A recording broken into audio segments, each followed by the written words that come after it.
গল্পটা একটু শুনি আপনার মুখ থেকে, তারপরে বুঝতে পারবো যে আসলে ঘটনাগুলো কি ঘটেছে ছোটবেলা থেকে, যেখান থেকে বলতে ইচ্ছে করে আপনার। জি ভাই, আমি ছোটবেলা থেকে জাস্ট আমার বুদ্ধি যেখান থেকে হয়েছে, আমি যতটুকু স্মরণ আছে আমার, আমি মোটামুটি ভালো ফ্যামিলির মেয়ে।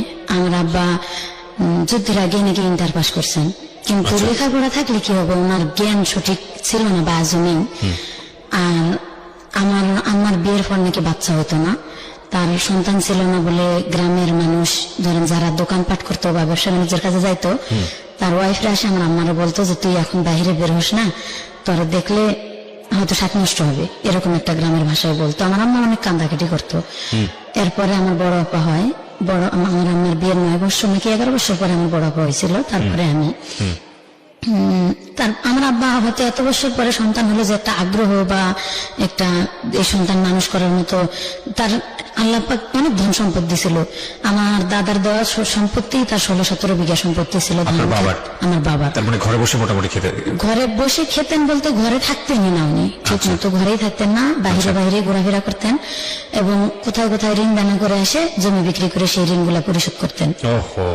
মানে এটার জন্য হয়তো আমার আম্মার মেজাজ সবসময় খিটখিটে থাকতো। আর আমরা যখন ছোট ছিলাম দেখছি আমার আম্মা সবসময় প্রায় আমার আব্বা মারধর করলেই নানার বাড়িতে চলে যাইতো, কিন্তু আমার নানা সবসময় বুঝায় পাঠাইতো যে মা একসময় আল্লাহ তো সুখ দেবো, এই কথা বলে বলে আমার পাঠাইতো। আর আমি প্রায় নানির বাড়িতেই বেশি মানুষ ছোটবেলা থেকে। আমার নানা প্রায় সময় আর কি, আমার পর আমার ছোট একটা ভাই হয়, ওই ভাইটা হওয়ার 2 বছর পরে আমার যখন 4 বছর বয়স, আমার স্মরণ আছে একটু একটু যে আমার ছোট যেটা সেটা আরেকটা যখন হলো আমার 4 বছর বয়সে, তখন 2 বছর পর আর কি আমরা ভাই বোন সবাই হয়েছি। তো আমার ছোট যেটা সেটা মারা গেল, অনেক অসুস্থ, তখন আমার আব্বা হাজতে। বাট আমি মিথ্যা কথা বলতে চাই না, আমি এখানে উন্মুক্ত ভাবে বলতে আসছি আমার আব্বা চুরি ডাকাতির সাথেও জড়িত ছিল।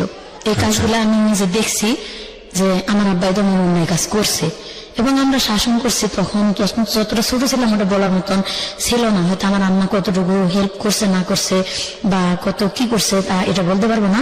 তবে যখন জেলে ছিল, আমার ভাইটা যখন মারা গেল তখন আমার আব্বা জেলে দেখতে পায় নাই এবং আমার আম্মা দেখতে যাইতো আমার সাথে করে নিয়ে। আমার মনে পড়ে আমার আম্মার মেজাজ এতটা মানে খিটখিটেই থাকতো, কোনো কথা বলা বা আমরা একটা বায়না তো ধরতেই পারতাম না। সবসময় মানে মায়ের সাথে কৃষি কাজ করতে হতো বা মা বাড়িতে থাকলে আমরা 2 বোন, বিশেষ করে আমার বড় বোন আমি মাঠে ঘাটে কাজ করা লাগতো সবসময়, কাজের লোক ছেলেদের সাথে সবসময় কাজের লোক আমাদের বাড়িতে থাকতো। 3 মাস বা 5 মাসের বা 1 বছরের এরকম 3-4টা করে কাজের লোক আমাদের বাড়িতে থাকতো। আমার আম্মা আর কি বুঝাই দিত এটা এইভাবে। ছোটবেলা থেকেই একবারে সংসারটা মনে করেন যে একটা ছেলে যেরকম বোঝা নেই, ঠিক আমার বড় ভাই বিয়ে হয়ে গেছিল 13 বছর বয়স থেকে, কিন্তু আমি 11 বছর বয়সে আমি একা হয়ে গেছিলাম। আমার ছোট ভাই যেটা মারা গেল, এরপরে আমি সংসার চালানো, মনে করেন মাঠে ঘাটে ধান ক্ষেত, এমন বেশ বালতিতে করে পানি নিয়ে যে খেতে দেওয়া লাগে আমাদের ভিটামাটিতে, যে মরিচের গাছ অথবা বেগুনের গাছ লাগাইতো। এটাই আমি বলতো স্কুল থেকে আসে একটু রেস্ট হয়তো বা খেলাধুলা করতাম, তখন তো ছোটবেলা ছিল, বুদ্ধি ছিল না তেমন, খেলাধুলায় বেশি একটা আনন্দ ছিল। আম্মা এটা দেখতে পারতো না, লাঠি দিয়ে পেটে সবসময় নিয়ে আসতো, সবসময় মারধর। মানে ওই সময়টা একটা মেজাজ থাকে অন্যরকম, ওই সময়ের মেজাজটা যেরকম করবো সেরকমই কিন্তু আমরা মানুষগুলো হতে পারতাম। হয়তো বা আব্বা হেল্প করতে পারে নাই, আমার ব্রেনও সেরকম ছিল না যতটা আমরা চালাইতে পারি। এরপরে তো মার ব্যাপারটা আমরা সবসময় মারধরের উপর থাকতাম আর কি, সবসময় খিটখিটে মেজাজ থাকতাম না। গরু ছাগল চড়াইতাম, গরুর দুধ বিক্রি করতাম, এভাবে ছোট ভাই বোনদেরকে আর কি মানুষ করছে। বিশেষ করে বোঝাটা আমার উপর চাপ পড়ছিল আমার বোনের বিয়ের পরে। আস্তে আস্তে সংসারের অবস্থা খারাপ হতে থাকলো, তখন 3 বেলা কাজের লোক তো বাদ 3 বেলা ভাত খাওয়ার মতন পরিস্থিতি আসলো না। তখন আমার এই 9-10 বছর বয়স, এই সময় আর কি দেখলাম যে ভাত 3 বেলা খাইতে পারি না। আর যদিও আম্মা একটু কষ্ট করে ধান আবাদ করে নেই, হয়তো সিদ্ধ শুকনা করতে পারে না, ধান নষ্ট হয়ে যায়, এভাবে মানে আমরা 3 বেলা ভাতও খাইতে পারিনি। এমন দিন চলে গেছে, এমন দিনের পর দিন আর কি না খাই থাকছি। আবার এমন সময় দেখা গেছে আমার আব্বাস যখন ওই যে অন্যায় পথে ইনকাম করতো, হয়তো সেই সময়টা অনেক ভালো খাওয়াইতেছে, সেটা হচ্ছে হালাল রুজি না। আমার এটা স্মরণ আছে, এটা হালাল রুজি না। আমার আব্বা যে সময় খাওয়াইতো এটা হালাল রুজি করে খাওয়াইতো না। যেমন এলাকাতে মেলা হয়তো, আমার আব্বা মেলায় কোন এক ওষুধ, গুঁড়া জাতীয় ওষুধ নিয়ে আর কি, এটা মনে করেন তরকারির মধ্যে মিশাই মানুষের খাওয়ায় টাকা পয়সা নিয়ে আসতো, এটা আমি দেখছি নিজের চোখে। কিন্তু তখন এরকম জ্ঞান হয়েছিল না যে বাবাকে বাধা দিই, মানে এটা খারাপ কাজ, এটা বুঝতে খারাপ কাজ, এটা বোঝার মতন জ্ঞান তখন ছিল না। তবে যখন জ্ঞান হয়েছে আমার বোঝার মতন, আমার আব্বারে অনেক 10-12 জন লোক আর কি খুঁজতে আসছে। তো ওনারা এসে জিজ্ঞাসা করলো আমাদের বাড়িতে, আমার আম্মার সামনে জিজ্ঞাসা করছে যে মহসিন কোথায় গেছে। তখন আমার আম্মা যখন মিথ্যা বললো, আমার আম্মা জানে যে আমার আব্বা তাস খেলতে বসছে এখানে গ্রামের বাড়িতে, কিন্তু আমার আম্মা মিথ্যা বললো। কথাটা কেমন জানি আমার মাথার মধ্যে নাড়া দিয়েছে, মিথ্যা কেন বললো, অবশ্যই এখানে কারণ আছে, কিন্তু আছে। তখন আমি দৌড় দিয়া লোকগুলা বের হয়ে যখন বাড়ি থেকে চলে যাচ্ছিল, আমি মাঠে যাই, মানে মাঠে না, বাড়ির থেকে আর কি একটু দূরে, আমি বাড়ির সামনে যাই, পুকুর আছে আমাদের, পুকুরের কাছে যা বলতেছে আঙ্কেল আমার আব্বা তো বাহির কোথায় আছে। আমার আম্মা জানে ঠিকই বলে নেই, আমি বলবো কোথায় আছে আসেন, দেখাই দিছি অমুক বাড়িতে আছে। যখন ওই বাড়িতে যাই দেখাই দিল, তখন আমার আব্বাকে ওইখানে যাই সোজা কলারটা ধরে কয়েকটা ঘুষি দিছে আমার সামনে, বলছে যে কালকে রাত্রে যে জিনিসগুলা নিয়েছো জিনিসগুলা কোথায় দাও। তখন আমার আব্বা মানে কথা তর্কাতর্কি করতে আমার আব্বারে গ্রামের মানুষ আরো 2-4 জন মুরব্বী নিয়ে অনেক মারধর করছে। এমন মারছে যে 5 ডলা পর্যন্ত দিছে আমার চোখের সামনে, রাস্তার মাথায়, আমার চোখের সামনে আমি দেখছি। তখনও আমার আব্বার শরম হয়নি যে এই কাজগুলো করলে লজ্জাজনক বিষয়। আমার আব্বা তো সম্পদ হয়ে গেছে, আমি সন্তানদেরকে মানুষের মতো মানুষ করি বা লেখাপড়া করাই। মাঝে মাঝে আমাদেরকে নিয়ে বসতো, হয়তো প্রাইভেট দেওয়ার মতো ক্ষমতা হয়নি, মাঝে মাঝে শিখাইতো পড়া, কিন্তু আমার আব্বা সবসময় এই অন্যায় কাজগুলা করছে। আমি বড় হওয়া পর্যন্ত দেখছি, আমার সন্তান হওয়া পর্যন্ত আমার আব্বা এই অন্যায় কাজগুলা করছে। তো ফ্যামিলি থেকে যখন একটা মেয়ে নির্যাতিত হয়, তখন কিন্তু সে নিজের একটা পথ খুঁজতে থাকে যে নির্যাতিত ফ্যামিলি থেকে সরে আমি কোথায় যাইতে পারি। আমার আব্বা যখন এই যে এই কাজগুলো যখন করে অন্যায় দেখলাম, যখন বোঝার মতো বয়স হয়েছে, তখন থেকে বলতে শুরু করছি যে আব্বা এটা করা ঠিক না, উল্টা আমাদেরকে মারধর করে। প্লাস দেখছি মাঝে মাঝে আমার আব্বা, আমার আম্মা কিন্তু হেল্প করে মোটামুটি, যদি হেল্প না করতো মানে এত দূর আগাইতে পারতো না আমার আব্বা। মোটামুটি কিছু কাজে হেল্প করছে আমার আম্মা, হয়তো টাকা পয়সা পাইলে একটু খুশি থাকছে, আবার যখন না থাকছে তখন অনেক কান্দাকাটি করছে। কিন্তু ওই রাগটা আমার আব্বার উপর রাগ না দিতে পারে, আমার উপর বিশেষ করে অনেক অত্যাচার করছে। আমার আপার বিয়ে হয়ে যাওয়ার পর আমি সংসারে একজন ছিলাম, বা আমি মোটামুটি তর্ক করতাম আমার লগে যে এটা করা ঠিক না, এটা করা ঠিক না, এইভাবে বলতাম, দেখে আমার মারতো। সরাসরি কিছু বলতে না পারতাম। আমি ক্লাস 8 পর্যন্ত উঠলাম আর কি, তখন ব্রেনে একটা চাপ দিল যে আমি যদি একটা চাকরি বাকরি করতে পারি। তখন গ্রাম বিকাশ কেন্দ্র নামে একটা সংস্থা আমাদের গ্রামে আসলো, এবং পার্বতীপুরের এক ছেলে সেকেন্ড ম্যানেজার ছিল। আমি ভকেশনালের প্রথম ব্যাচের ছাত্রী ছিলাম। বাংলাদেশে ভকেশনাল আপনার 97 সালে আর কি চালু হয়। আমি ভকেশনালে ক্লাস 8 যখন পরীক্ষা দেবো, তখনই আমার টেলারিং কোর্সে আমার আম্মা ভর্তি করে দিয়েছিল। আমি সবসময় আম্মার বলতাম যে আমি মানুষের বাড়িতে কাজ করে খাবো, তাও বাড়িতে থাকবো না। প্রায় বাড়ি থেকে বের হয়ে চলে যাইতাম। যাই আমাদের ওখানে বিরামপুর একটা শহর আছে, শহরে আর কি মানুষের বাড়িতে আমি এমনি হোটেলে যাই, বসে বলতাম যে আমার যদি কেউ কাজ করে নেন আমি কাজ করে খাবো। এভাবে 3 দিন 4 দিন 5 দিন মানুষের বাড়িতে কাজও করছি, মরিচ বাটা থেকে শুরু করে যা লাগে মশলা বাটা, এভাবে কাজ করেও খাইছি। তো আমার আব্বা আবার খোঁজ পায়, যায় নিয়ে এসছে মারধর করে ওখান থেকে, তুই লেখাপড়া করবি, তুই মানুষের বাড়িতে কাজ করবি কেন। পরে এভাবে চলে গেছি। যাওয়ার পরে ক্লাস 8 পাশ করে, যখন ক্লাস 8-এ পড়াকালীনই ওই গ্রাম বিকাশের সংস্থার খবর পাইলাম যে আমি স্কুল বাদ দিয়ে এটা ভকেশনালে, ওখানে টেলারিং শুধু কাজ চলতো আগের বেসে। তো 96 আমি ওখানে ভর্তি হলাম, টেলারিং কাজ শিখলাম 1 বছরের কোর্সে। আলহামদুলিল্লাহ কাজ শিখে গেছিলাম।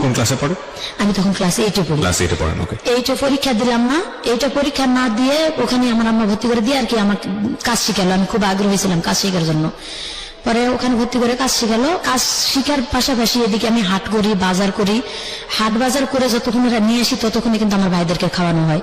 আমি গাছে উঠে আম পাড়ি এবং মুরগির ডিম বিক্রি করে, গরুর দুধ বিক্রি করে ভাই বোনদের জন্য বাজার করে নিয়ে আসতাম সেই সময়টা। তো এবং আমার নানার বাড়িতে যাইতাম, নানার বাড়ি থেকে মাথায় করে চাল ডাল 1 মণ অথবা 25 কেজি ওজনের জিনিস আমি মাথাত করে নিয়ে আসতাম। আনতে আনতে রাস্তার মাথায় বা গ্রামের যে কোনো একটা আইল পার হতে পারতাম না, ফালাই দিয়ে বোঝা নিয়ে বসে থাকতাম। আবার কতক্ষণে কেউ আসলে বলতাম আমার একটু এটা উঠাই দেন। এইভাবে আমাদের ক্ষেত জমি থাকতেও এত কষ্ট করে নানির বাড়ি থেকে চাল ডয়ে আনে আমার ভাই বোনদেরকে খাওয়ায় মানুষ করতে হয়েছে বা দিতে হয়েছে অভাব অনটনের কারণে। তারপরেও কাজ শিখলাম। কাজ শেখার পরে ওখানেই আবার আমার স্যারেরা বললো যে তোর মাথার ব্রেন অনেক ভালো, তো এবার নতুন একটা কোর্স আসতেছে, এটা হচ্ছে ভোকেশনাল লেখাপড়া করলে ভালো চাকরি হবে। এবং এখানে ইন্টার পাস মেয়েরাও আসে ভর্তি হয়, ম্যাট্রিক পাস করলে এখান থেকে অনেক ভালো একটা পজিশনে যাইতে পারবা। আমার আম্মার যাই বললাম যে আম্মা স্যারেরা তো এরকম করে বলছে যে এখানে ভোকেশনালে ভর্তি হলে নাকি সার্টিফিকেটের অনেক মূল্য। তো আমি বলতেছে যে ঠিক আছে, তুমি তো এটা পরীক্ষা দিলা না। আমি আবার স্যারদের কাছে গেলাম এটা সার্টিফিকেট নিতে, আমার সার্টিফিকেট দিল না, যার কারণে আমার আপার নামে সার্টিফিকেট উঠাই দিল, মাজেদা নামে। ও আমার আপার নামে সার্টিফিকেট নিয়ে এসে আবার ভর্তি হলাম সেখানে। তো আমি স্যারদের সাথে পরামর্শ করলাম যে এটা যে আমার আপার নামে সমস্যা হবে না, বলছে না কোনো সমস্যা হবে না, তুমি করো। তো ওখানে লেখাপড়া করতে থাকলাম। লেখাপড়া করতে করতে আমাদের গ্রামে একটা সংস্থা নিয়ে আসলাম, গ্রাম বিকাশ কেন্দ্র। ওই গ্রাম বিকাশ কেন্দ্রের যিনি সেকেন্ড অফিসার ছিল উনি আবার জীবন বীমাতে যায়, চাকরি নিল। তা আমি গ্রামে একটা সমিতি বানালাম, 5 টাকা করে সবাই সঞ্চয় দিত 7 দিনে, এবং যারা 3 মাস সঞ্চয় চালাবে ঠিক মতো তাদেরকে একটা করে ঋণ দেওয়া হবে আর কি এনজিও থেকে, তাদের গ্রামের উন্নয়নের জন্য। তো এটা ভর্তি হয়ে অনেকে টাকা উঠাইলে, আর আমি উঠাইলাম না। আমি লেখাপড়া এদিকে চালাচ্ছি, 7 দিন পর পর সঞ্চয় আমার নামে একটা জমা দিচ্ছি। এভাবে দিতে দিতে উনি বললো কি যে তুমি মোটামুটি মাথার ব্রেন আছে, তুমি কি চাকরি করবা? আমি জীবন বীমাতে জয়েন করতেছি বিকাশ থেকে বের হয়ে। তো আমি বললাম যে ঠিক আছে, চাকরি যদি করতে পারি আলহামদুলিল্লাহ, আমি চাকরি করতে চাই, কিছু একটা করতে চাই এই ফ্যামিলিটার থেকে বের হয়ে। তখন বললো কি যে তোমাকে ইন্টারভিউ দিতে যেতে হবে জীবন বীমা ভবন রংপুরে। তো আমি আমার আম্মাকে না বলেই চলে গেছিলাম, বললে তো যাইতে দিবে না আমি জানি। আমার ব্রেনে কাজ করতেছিল যে আমি একটা চাকরি হলে আসে সুসংবাদ দেবো যে আমার চাকরি হয়েছে। তো আমি ইন্টারভিউ দিতে চলে গেছিলাম, এবং যার সাথে চলে গেছিলাম উনি হয়তো আমাকে লাইক করতো। আমার কাছে বলছিল যে ও লেখাপড়া যত করতে চাই চাষি আপনারা করান, আমি লেখাপড়া করাবো, বা আমি হয়তো একসময় বিয়ে শাদী করবো। এটা আমাকে বলে নাই, আমার আম্মারও বলতেছিল হয়তো। তো আমরা বলছে তুমি যদি চাকরি করো আমি তোমার একটা চাকরি দেবো সেখানে, এবং ওখান থেকে তুমি রংপুর টেকনিক্যাল কলেজে লেখাপড়া করতে পারবা এখানে এসএসসি পরীক্ষা দেওয়ার পরে। তো আমি গেলাম ইন্টারভিউ দিতে, ওনার খালাতো বোনের বাসায় আমরা রাখে ইন্টারভিউ দেওয়ালো, পরীক্ষা দেওয়ালো। পরীক্ষা দিয়ে আমি ওখান থেকে পাস হয়েছি, রেজাল্ট ভালো দিছে যে এখান থেকে তুমি চাকরি করতে পারবা, তোমার মাঠকর্মী হিসেবে তোমার চাকরি দেওয়া হবে। স্যালারি হয়তো প্রথম অবস্থায় 3000 আসবে, তুমি যদি ভালো কাস্টমার জোগাড় করতে পারো বেনিফিট বাড়তে থাকবে তোমার। এভাবে ওখান থেকে চলে আসলাম। 3 দিন পরে বাড়িতে আসলাম। আমি বাড়িতে আমার আম্মা ঢুকতে দিবে না। আমি কেন গেলাম না বলে কেন গেলাম, হয়তো খারাপ কিছু করতে চলে গেছি। এমন আমি ক্লাস 8 এর শেষের দিকে এমন মারছে আমার, অনেক মারছে আমার মা ওই সময়টাতে, এমন মারছে যে আমি উঠতে পারতেছি না বিছানা থেকে। এরকম আমার আব্বা এবং আম্মা দুজনে মিলে মারছে যে তুই গেলি কেন, আমার আর স্কুলে বন্ধ, লেখাপড়া বন্ধ, কিচ্ছু করতেই দিবে না। আমি এত অনুরোধ করে বলতেছি যে না মা আমি চাকরি করব, আমি কিছু একটা করতে চাই, নিজের জন্য নিজের পায়ে দাঁড়াতে চাই।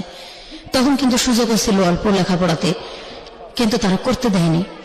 ওখান থেকে আমি যখন 15 দিন বসে থাকলাম, স্কুল থেকে আমাদের স্কুলের দপ্তরিকে পাঠানো হলো যে কেন স্কুলে আসতেছে না ভালো ছাত্রী। আর ওখানে মাত্র 33 জন ছাত্রছাত্রী ছিলাম, 20 জন মেয়ে এবং 13 জন ছেলে, এটা বাছাই করা। ওখানে পরীক্ষা দিয়ে নিতে হয়েছে। পরে স্যারেরা যখন লোক পাঠালো তখন বললো যে হ্যাঁ লেখাপড়া করতে পারবে, এখানে শর্ত আছে, ও কোথাও যাইতে পারবে না, কিচ্ছু না। তখন স্যারেরা আমার বললো যে না ও তো ভালো মেয়ে, অনেক ছোট্ট মেয়ে, আমার মতো ছোট কেউ ছিল না ওখানে, অনেক ইন্টার পাসের মেয়েরা ছিল এবং বিবাহিত মহিলারা ভর্তি হয়েছিল ওখানে ম্যাট্রিক পাস করার পর, আবার কিছু 8 পাস করার পরে ভর্তি হয়েছিল। পরে সবাই স্যারেরা বললো না ও অনেক ভালো মেয়ে, ও হয়তো বুঝতে পারে নাই এটা কেন গেছে, কিসের জন্য গেছে চাকরি নিতে, এটা আমরা শুনবো। পরে আবার রানিং হলো ক্লাস, আমি ক্লাস করা শুরু করে দিলাম। এখানে ক্লাস করতে করতে করতে করতে আবার আমার ফ্যামিলি থেকে সবসময় চাপ আসতেছে, ফ্যামিলি থেকেই লেখাপড়া করা এবং বালতিতে করে বা কলসিতে করে পানি নিয়ে মরিচের খেতে দেওয়া, এভাবে লেখাপড়া করে খুলে উঠতে পারি না। আবার আমার আব্বা অনেক মারধর করে, আমার আম্মারে অনেক মারধর করে, সবসময় হয়তো ওই জমি বিক্রি করে টাকা নষ্ট করে, এগুলা নিয়ে আমার আব্বার সাথে আমার আম্মার সবসময়টা লেগেই আছে ফ্যামিলিতে। সবসময় যদি প্রত্যেকটা দিন খেট অশান্তি, আমার আম্মারে সবসময় আব্বা মারতেছে, বা আমার আব্বা তাস খেলতে যাইতেছে, আমার আব্বা কথাই শুনতেছে না, ফ্যামিলিতে কোনো কাজ কাম করতেছে না, এভাবে আমার সাথে লেগেই আছে। মন মেজাজ সবসময় ভালো থাকতো না ভাইয়া। তখন বলতাম যে যদি আল্লাহ নিজে একটা কোনো কিছু করতে পারতাম তাও তো মানে এখান থেকে একটু সরে যাইতে পারতেছি না। নিজের বাপ যেহেতু কিছু বলতে যে কেন এরকম করতেছো, বা আম্মার সাথেও বলতে পারি না। আমার আম্মা অসুস্থ হয়ে থাকে, দেখতে পারি সারা রাত আম্মার সেবা করতে করতে কাটে যায়। সকালবেলা উঠে রান্না করে রাখে, স্কুলে যাই, আর গরু ছাগল বাঁধে রেখে স্কুলে যাই। স্কুল থেকে আসে আবার সেই গরু ছাগল মাঠ থেকে এনে পানি খাওয়ায়। আবার আম্মা দেখা গেছে অসুস্থ হয়ে আছে, আবার এই আকন্দের পাতা, এই পাতাটা নিয়ে এসে, এই পাতা বালু নিয়ে এসে গরম করে আবার আম্মার সেক দিতে হয়, মলম দিয়ে ডলা দিতে হয়, মানে আবার মারের কারণে। আবার মানে প্রায় নিত্যদিন এটি গরু ছাগল নিয়ে এসে সে গরু ছাগল বাঁধতে হয়, উঠাইতে হয়। আর তখন তো ছেলে মানুষের মন, একটু খেলাধুলার দিকে যাইতাম।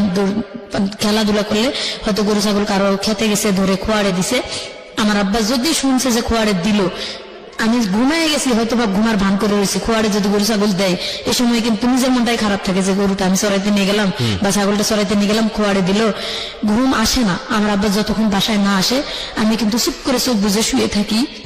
আমার আব্বা ঘুমের তালে আসে বাতা দিয়ে ইচ্ছা মতো বাড়ি শুরু করে দেয় যে গরু ছাগল ছাড়ে দে, কই গেছিলা, কেন নিয়ে গেল খোয়াড়ে। আব্বার পাও ধরে, আব্বা আর মায়েরও না, আব্বা এভাবে মার দিও না, আমরা তো সবসময় দেখি সংসার, তুমি আর কতটা গুরুত্ব দাও। খুবই দুঃখজনক। এভাবে আরো বেশি মারধর করে। আমাদের ঘর ছিল না থাকার, একটা ঘর, বাবা মা থাকে বুঝে নিত। তখন তো সেরকম বয়স হয়েছিল না, একটু বুঝার মতন বয়স হয়েছিল আর কি, ক্লাস 8 শেষের দিকে, তো 8, 9 এরকম টাইমটা একটু বুঝার মতো বয়স হয়েছিল আর কি। থাকার মতন জায়গা ছিল না। আমার আব্বা ঘর করতেও না, ছোটবেলা থেকেই এক ঘরেই থাকতাম। আবার আমার দাদি ছিল, দাদি কোনোদিন আমাদেরকে নিত না এক ঘরে, বলতো যে প্রস্রাব করবো। যার কারণে আমার দাদি যখন মারা যায়, আমরা তখন ছোটই ছিলাম। ওই পরের থেকে দাদি মারা যাওয়ার পরে ওই একটা ঘরই, আমাদের ঘর যেটা ছিল এটা অরিজিনাল ঘরটা পড়ে গেল। এমন দিন আছে ভাত খেয়ে ঘরটা উঠে, ঘরটা ঝাড় দিয়ে হয়তো ভাতের আটাটা একটু দেয়ালের দিকে ঠেলে দিয়ে থুয়ে দিত আম্মা, ওইখানে বিছনা করে ঘুমিয়ে থাকতাম। মাথায় তেল দিলে পিঁপড়া আসে, কান মাথা মানে পুরা মাথা একবারে পিঁপড়া যেমন ঘর বাঁধে এরকম ঘর বাঁধার মতো, ঘুমিয়ে তেল উঠে সিলাসিলি করতাম, কান মাথা ডলাডলি করতাম। আব্বা উঠে একবারও দেখতো না, হয়তো আম্মা উঠতো মাঝে মাঝে, আর মাঝে মাঝে বলতো যে ঝাড়া দেও, মাথাটা ঝাড়া দেও। কিন্তু একবারে ঘর বাঁধার মতো পিঁপড়া, বড় বড় দাঁতলা লাল পিঁপড়া গুলো কানের মধ্যে কাপড় দিয়ে।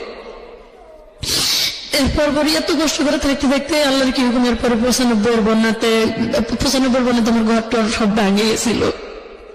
তখন আমি স্কুল থেকে আসে বালি প্লেটে করে পুকুর থেকে পানি উঠাতাম, বা এই কাদা উঠাতাম ডুব দিয়ে দিয়ে, উঠে এই কাদাটি 5 দিন 7 দিন শুকায়, আবার ওই কাদা মাথায় করে ডয়ে নিয়ে এসে আমার কাছে, আম্মা তুমি বাদ দাও, আমি মাটি উঠে দিয়ে ভাবে ঘর করবো, আমরা ঘর না হলে থাকতে পারবো না।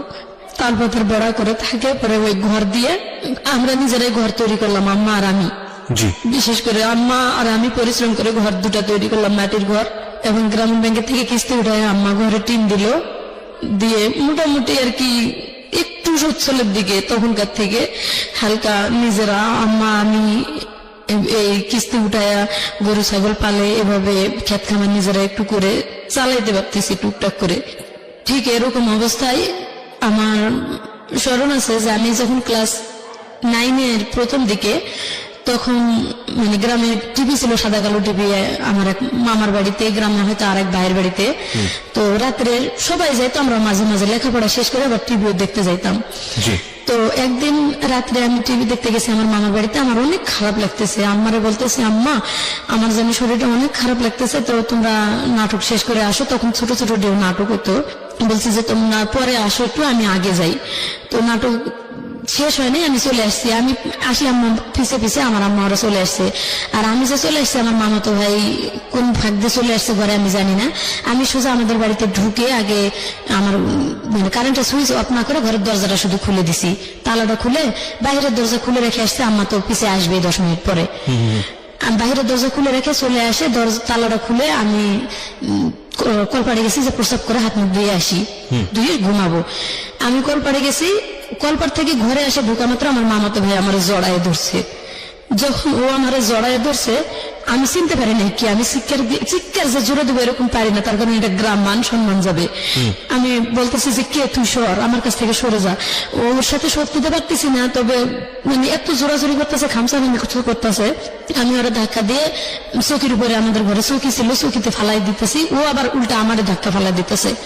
এভাবে কুস্তা কুস্তি অনেকক্ষণ আমি প্লিজ হাত পাও ধরতেছি, অনুরোধ করতেছি ভাই তুই কে, তুই সর। পরে ওর কণ্ঠটা বুঝতে পারছি আমি যে ও আমার মামাতো ভাই।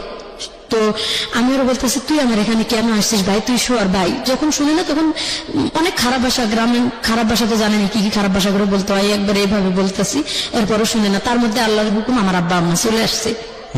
আমি ঘাই না ভাই, একবারে জ্বর জ্বর করে আমার শরীর দিয়ে ঘাম পড়তেছে।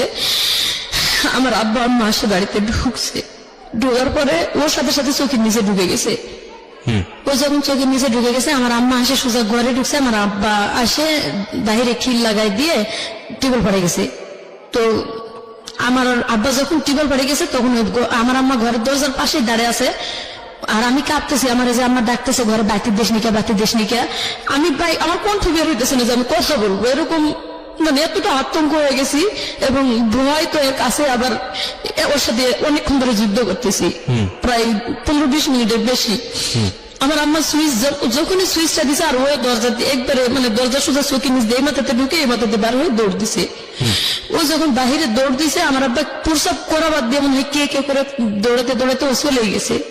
সোজা আসে আমার কয়েকটা ইচ্ছা মতো চড় গালে মুখে দিয়ে ওই অবস্থায় আমার আব্বা আম্মা দুজনে আমার মারে সেন্সলেস বানায় ফেলাইছে। আমি সেন্সলেস অবস্থায়, সেন্সলেস থেকে উঠার পরে আমার বারবার জিজ্ঞাসা করে যে ওই কেন আসছিল আর কি হয়েছে।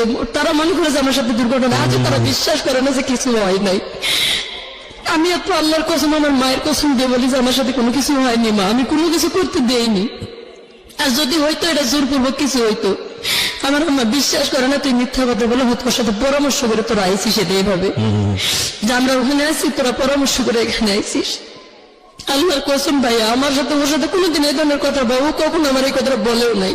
ও আমার থেকে বয়সে ছোট ছিল, আর ও এরকম কিছু করবে আমিও কখনো পরিকল্পনা করিনি। তারপরে কি হলো? আমার আম্মার এটা বিশ্বাস করা উচিত ছিল, কিন্তু বিশ্বাস করেনি। বলছে যে অ্যাক্সিডেন্ট একটা কিছু হয়েছে। তখন থেকে ওই ছেলের সাথে আমি কথা বলি না। আমার সাথে সাথে আমার আম্মা বের হয়ে আমার মামির কাছে গেছে, যাই মামির সাথে কি বলে চলে আসছে জানি না। তারপরে তখন আমার দিকটা আরো অন্যদিকে চলে যাচ্ছে যে আমি কিভাবে এই ফ্যামিলি থেকে বের হতে যেতে পারবো। মানে সবসময় এমন খারাপ ভাষা ইউজ করতো আমার আম্মা আরো বেশি। ওই সময়টা তো একটা মা সব থেকে ভালো বন্ধু হওয়া দরকার সন্তানের, সেই সময়টা মা সব থেকে ভালো বন্ধু হওয়ার দরকার। কিন্তু আমার মা ছোটবেলাতে যা করছে করছে, কিন্তু ওই সময়টা এসে একটু অন্তত নর্মাল হওয়ার প্রয়োজন ছিল। এমনিতে রাত্রের দিনে হাট বাজার করে তোর লাকড়ি বড়ি কুড়াইতো, এই বয়সে যায় লাকড়ি কুড়ায়, কুশারের ক্ষেত থেকে, মানুষের কুশারের ক্ষেত থেকে খড়ি বোঝায় বোঝায়, কারণ ওই সময়টা তো কুড়াই নিয়ে এসে দিছি। এরকম অবস্থায় কিন্তু গ্রামের ছেলেদের কাছে অনেক লাঞ্ছিত হইতে হয়। সেগুলো তো মায়ের কাছে বলার মতো সুযোগ ছিলই না, কখনো বলতে পারেনি যে অমুক ছেলে আমার এই কথাটা বলছে, অমুক ছেলের সাথে হয়তো অমুক ছেলে আমার সাথে জোর করে শরীরে হাত দিচ্ছে, এটাও বলতে পারেনি। মা যদি সব থেকে ভালো বন্ধু হয়, মায়ের কাছে কিন্তু এই কথাগুলো বলা যায়। তারপরের থেকে আমি ওখান থেকে মনে করেন যে এতটা রং হয়ে গেলাম বাবা মার চোখে, যে মনে হয় আমরা দুজনই কোনো বুদ্ধি করে এটা করছি। আমার আম্মারে খাইতে নিতে আমি যখন মানে মুডটা ভালো থাকতো, ইয়ার কি বাজলাম করতে, হাসতো, আমি আম্মারে বলতাম যে আম্মা আসলে আমার সাথে কোনো কিছু হয়নি। ওই কথাটা বললে আমার আম্মা জানি কালো হয়ে যেত, তার মুখটা অন্ধকার করে ফেলতো। আমার আপা, বড় আপা আমার জুতা দিয়ে পিটাইতো প্রায় সময় ওই কথাটা উঠাইলে, যে আমি চাইতেছি তাদের কাছে সলিড হতে যে আমি আসলে কিছু করিনি। যখন না পারছি তখন মানে আমি আমার ক্লাসমেট ছিল সামনে একটা নাম, বান্ধবীর সাথে মোটামুটি শেয়ার করতাম যে ফ্যামিলি থেকে মেয়েরা যদি লাঞ্ছিত হয় তারা কোথায় যায় দাঁড়ায় বল। ও যখন বলতো ওর বাবা মা এটা দেয় সেটা দেয় বা তাদেরকে এত সাপোর্ট করে, তখন নিজের মনটা যেন ভরে উঠতো শুনে যে ওর বাবা দিনমজুরি কাজ করে এবং সুন্দর একটা বাড়ির উঠান। বলতেছে আমরা এত পর্দার ভেতরে থাকি যে আমাদের বাড়ির উঠানের বাইরে যেটা খোলা থাকে, এই খোলাটা পর্যন্ত মাটির প্রাচীর দিয়ে গেলাম। আমার আব্বা নিজে পরিশ্রম করে এটা করছে। তো তখন নিজেকে মানে কেমন জানি অনেক ছোট মনে হতো যে এত আমার দাদা এত সম্পদ রেখে গেছে, এবং আমার আব্বাকে যতটুকু সাধ্য লেখাপড়াও করাইছে, আমার দাদা মারা যাওয়ার পরেও লেখাপড়া করছে। তো তাতে লাভটা কি, কি হলো? আর ওরা রাজমিস্ত্রি কাজ করে বা কাঠমিস্ত্রি কাজ করে এত সুন্দর করে এই মেয়েগুলো মানুষ করছে। আমার আম্মার সাথে করে নিয়ে তাদের বাসায় নিয়েও গেছি ঢাকা। তারা বিরামপুরের রুম ভাড়া নিয়ে থাকতো। জি। মাঝে মাঝে আমি মাঝে মাঝে মানে মন চাইতো না বাড়ি যাইতাম, আজকে বাড়িতে গেলে না জানি কি দুর্দশা আছে। প্রায় প্রায় স্বামীর সাথেই থাকতাম, স্বামীদের বাসায় ঘুমাইতাম বা ওখানে খাওয়া দাওয়া করে স্কুল করতাম। আচ্ছা, তো এভাবে করতে করতে একদিন জানি না সেরকম বয়সে হয়তো অনেক ছেলেরাই চয়েস করছে, ছেলেরা অনেক ডিস্টার্ব করতো। আমি এটা আমার কাছে যাও বলতাম যে আম্মা আজকে এই ছেলেটা অমুক কথা বলছে, অমুক ছেলেটা অমুক কথা বলছে। মাঝে মাঝে আমি ছেলেদের উপর রাগ করতাম বা জুতা দিয়ে পিটাম, ওই ধরনের কথা বলতাম। তো ছেলেরা ছুটে গিয়ে আবার আমাদের বাড়ির গ্রামের লোকের কাছে বলতো এটা কার মেয়ে এত সাহস। মোটামুটি সাহস ছিল ভাইয়া ছোটবেলা থেকেই আমার। তো আমার আম্মা বলতো যে তুই মেয়ে মানুষের ছেলেদের সাথে এরকম করে কথা বলিস কেন? তো আমি কি করবো, তারা রং কথা বলে আমার পিছিয়ে পিছিয়ে, আমি কি আর কোনো মেয়ে পায় না খালি তোর সাথে এরকম করে সবাই। যদি কোনো কথাই শেয়ার করতে যাইতাম ওই আগের অতীতটা আমার টেনে আনতো, মানে ঘুরে ফিরে ওই একটা জায়গায় এসে ওই জায়গাটা এসে দাঁড়াইতো। যে কোনো কথার দিক দিয়ে আর কি ওটাই ঘুরে ফিরে। তো ওই যে বললাম যে ক্লাস 10 যখন আমার বিবাহিত মহিলারা মিলে একসাথে লেখাপড়া করতে থাকলাম, তো একদিন স্কুলে গেছি, আমার আম্মা বলতেছে আমার শরীরটা প্রচুর ব্যথা করতেছে, পারলে একটু হসপিটাল থেকে সরকারি ট্যাবলেট আর কি আনি দেওয়ার জন্য। ওষুধ কেনার মতন টাকা তখন ছিল না। আচ্ছা, বলতেছে যে পারলে হসপিটাল থেকে আমার একটু ওষুধ আনি দিস। তা আমি বললাম যে ঠিক আছে আমি যাবো। গেছি স্কুলে, এমন বৃষ্টি আসছে, অনেক বৃষ্টি। আর আমি সকালবেলা বাসার থেকে বের হয়েছি, পরেতেই হালকা হালকা বৃষ্টি হইতেছিল। আর আমি যখন বাসার থেকে বের হয়েছি তখন পাশের গ্রামে আমাদের বাড়ি পার হয়ে মানে নদী পার হয়ে যাওয়া লাগে স্কুলে। তো আমি যখন নৌকা পার হয়ে গেছি তখন একটা ছেলে, আমি আমার হাতে ছাতা আছে এবং ওই গ্রামের ছেলেটা, আমি এখন নাম বলতেছি, ছেলেটার নাম আলম ছিল, কিন্তু তখন আমি জানতাম না। আচ্ছা, ছেলেটা আমার সামনে এসে দাঁড়িয়ে বলতেছে যে মোটামুটি হ্যান্ডসাম ছেলেটা ছিল, এসে বলতেছে আপু আপনার বাড়ি কোন জায়গা? তো আমি বললাম যে অমুক গ্রামে। আপনার আব্বার নাম কি, আপনার নাম কি? আমি একটু রাগ হলাম যে একটু এমনি বৃষ্টি করতেছে আর আপনি এত কিছু জিজ্ঞাসা করার দরকারটা কি? আপনার গ্রামে আমার খালার বাড়ি অমুক, আমার খালা লাগে যায় জিগায়। এভাবে বলে আমি তার সাথে আর কোনো কথা বলিনি। ছেলেটা আমার পিছিয়ে পিছিয়ে হাঁটতেছে, সামনে যাই রিক্সা পাইছি। তো রিক্সায় উঠছি, ছেলেটা বলতেছে আমি এক রিক্সায় গেলে সমস্যা কি? আমি কই না, আপনি রিক্সায় যাইতে পারবেন না। বলতে আমার আব্বার বন্ধু যে ক্লোজ সবসময় রানিং মেম্বারই করে, আমার আব্বা ওনার ভাই কাজ করে, উনি আর কি মূর্খ মানুষ ছিল, তবে মেম্বার ওনার কাজগুলো আমার আব্বা করে দিত। তো উনি যাই দেখতেছে ছেলেটা আমার সাথে কথা বলতেছে আর কি, রিক্সায় উঠবে এরকম কিছু কথা। তো আমি ওই ছেলেটারে ডাইরেক্ট বলে দিলাম যে না আপনি কেন রিক্সায় উঠবেন? তো চাচা আসছে, আমি বলছি চাচা আপনি উঠবেন নাকি, আসেন। আমার আব্বা যেহেতু বন্ধু আর সবসময় আমাদের বাড়িতে উঠা বসে, আমি ওনার মেয়ের মতো। বললাম চাচা আসেন, উঠেন, বসেন। তো চাচা এসে উঠলো আমার রিক্সায়, বসে চাচার সাথে আমি গেলাম স্কুলে। স্কুলে যাই, সেদিন ক্লাস হলো না। তখন মানে সিনেমা হলে ছবি লাগাইছে আসামি বধূ। তো সব মহিলারা, বিবাহিত মহিলারা কি, যে টিচার ছিল টেইলারিং টিচার, উনি সবার সাথে ফাজলামি করতেছে, আজকে তো ক্লাস হবে না, তো তোমরা সবাই এক কাজ করো, মানে উনি জানি আমাদের সাথে বলতেছে তোমরা সবাই মিলে আসামি বধূ ছবি দেখে আসো, সিনেমা দেখতে যাও। তো যারা যারা বাড়ির পাশে বাড়ি ছিল, হিন্দু বৌদি যারা ছিল বা মুসলমানও ছিল, বলতেছে ঠিক আছে এটা তো একসাথে হলে ভালোই হয়, হালকা হালকা বৃষ্টিও আছে। তা আমারে পিচ্ছি বলে ডাকতো সবাই, বলতেছে পিচ্ছি তুই কি যাবি? তো কেমন যেন মনটা আনন্দ হয়ে উঠলো, ঠিক আছে সবার সাথে গেলে মনে হয় একটু ভালোই হয়। মনটা আরো বাড়ি থেকে মন খারাপ করে এসছে, অনেক সকালবেলায় হয়তো আব্বা আম্মা একটু রাগারাগি দেখে আসছি, মন খারাপ। আমি চলে গেছি তাদের সাথে। আমি কই আমার কাছে তো টাকা নেই বৌদি। বৌদি বলতেছে যে আমি তোর দাদার কাছে বলে টাকা নিয়ে এসেছি, বাড়ির পাশে আর কি তার দোকান ছিল, পাইলট স্কুলের সামনে তার হাজবেন্ডের দোকান এবং তার বাড়ির সাথেই। ওনার শাশুড়িকে বলে ওনার বাচ্চাকে রাখে, বলে যে আমার এখান থেকে সবাই যখন যাচ্ছে আমরা সবাই মিলে যাবো একসাথে। উনি আমার টাকা দিল, নিয়ে গেল সিনেমা হলে, উনি টিকিট কেটে দিচ্ছে, টাকাও দেয় নাই, উনাদের রিক্সায় করে নিয়ে গেছে। সিনেমা দেখছি আমরা। ওই সিনেমা দেখতে নাকি আমার যে আছে আমার সাথে রিক্সায় আসছে, আমি দেখছি। তো উনি আমার আব্বাকে ডাকে বলছে কি যে তোর মেয়ে অমুক গ্রামের অমুক ছেলের সাথে সিনেমা দেখতে আসছে। আচ্ছা, এখানে মানে একবারে সব জিনিসগুলো পরে প্রমাণ করে দিছে, কিন্তু আমার আব্বা না শুনে না জানি সোজা বাড়িতে গেছে, যায় দেখে আমি স্কুল থেকে যাই ভাত খাইতে বসছি। আমার আম্মা আমার জন্য বসে আসছিল, ভাত খায় নাই।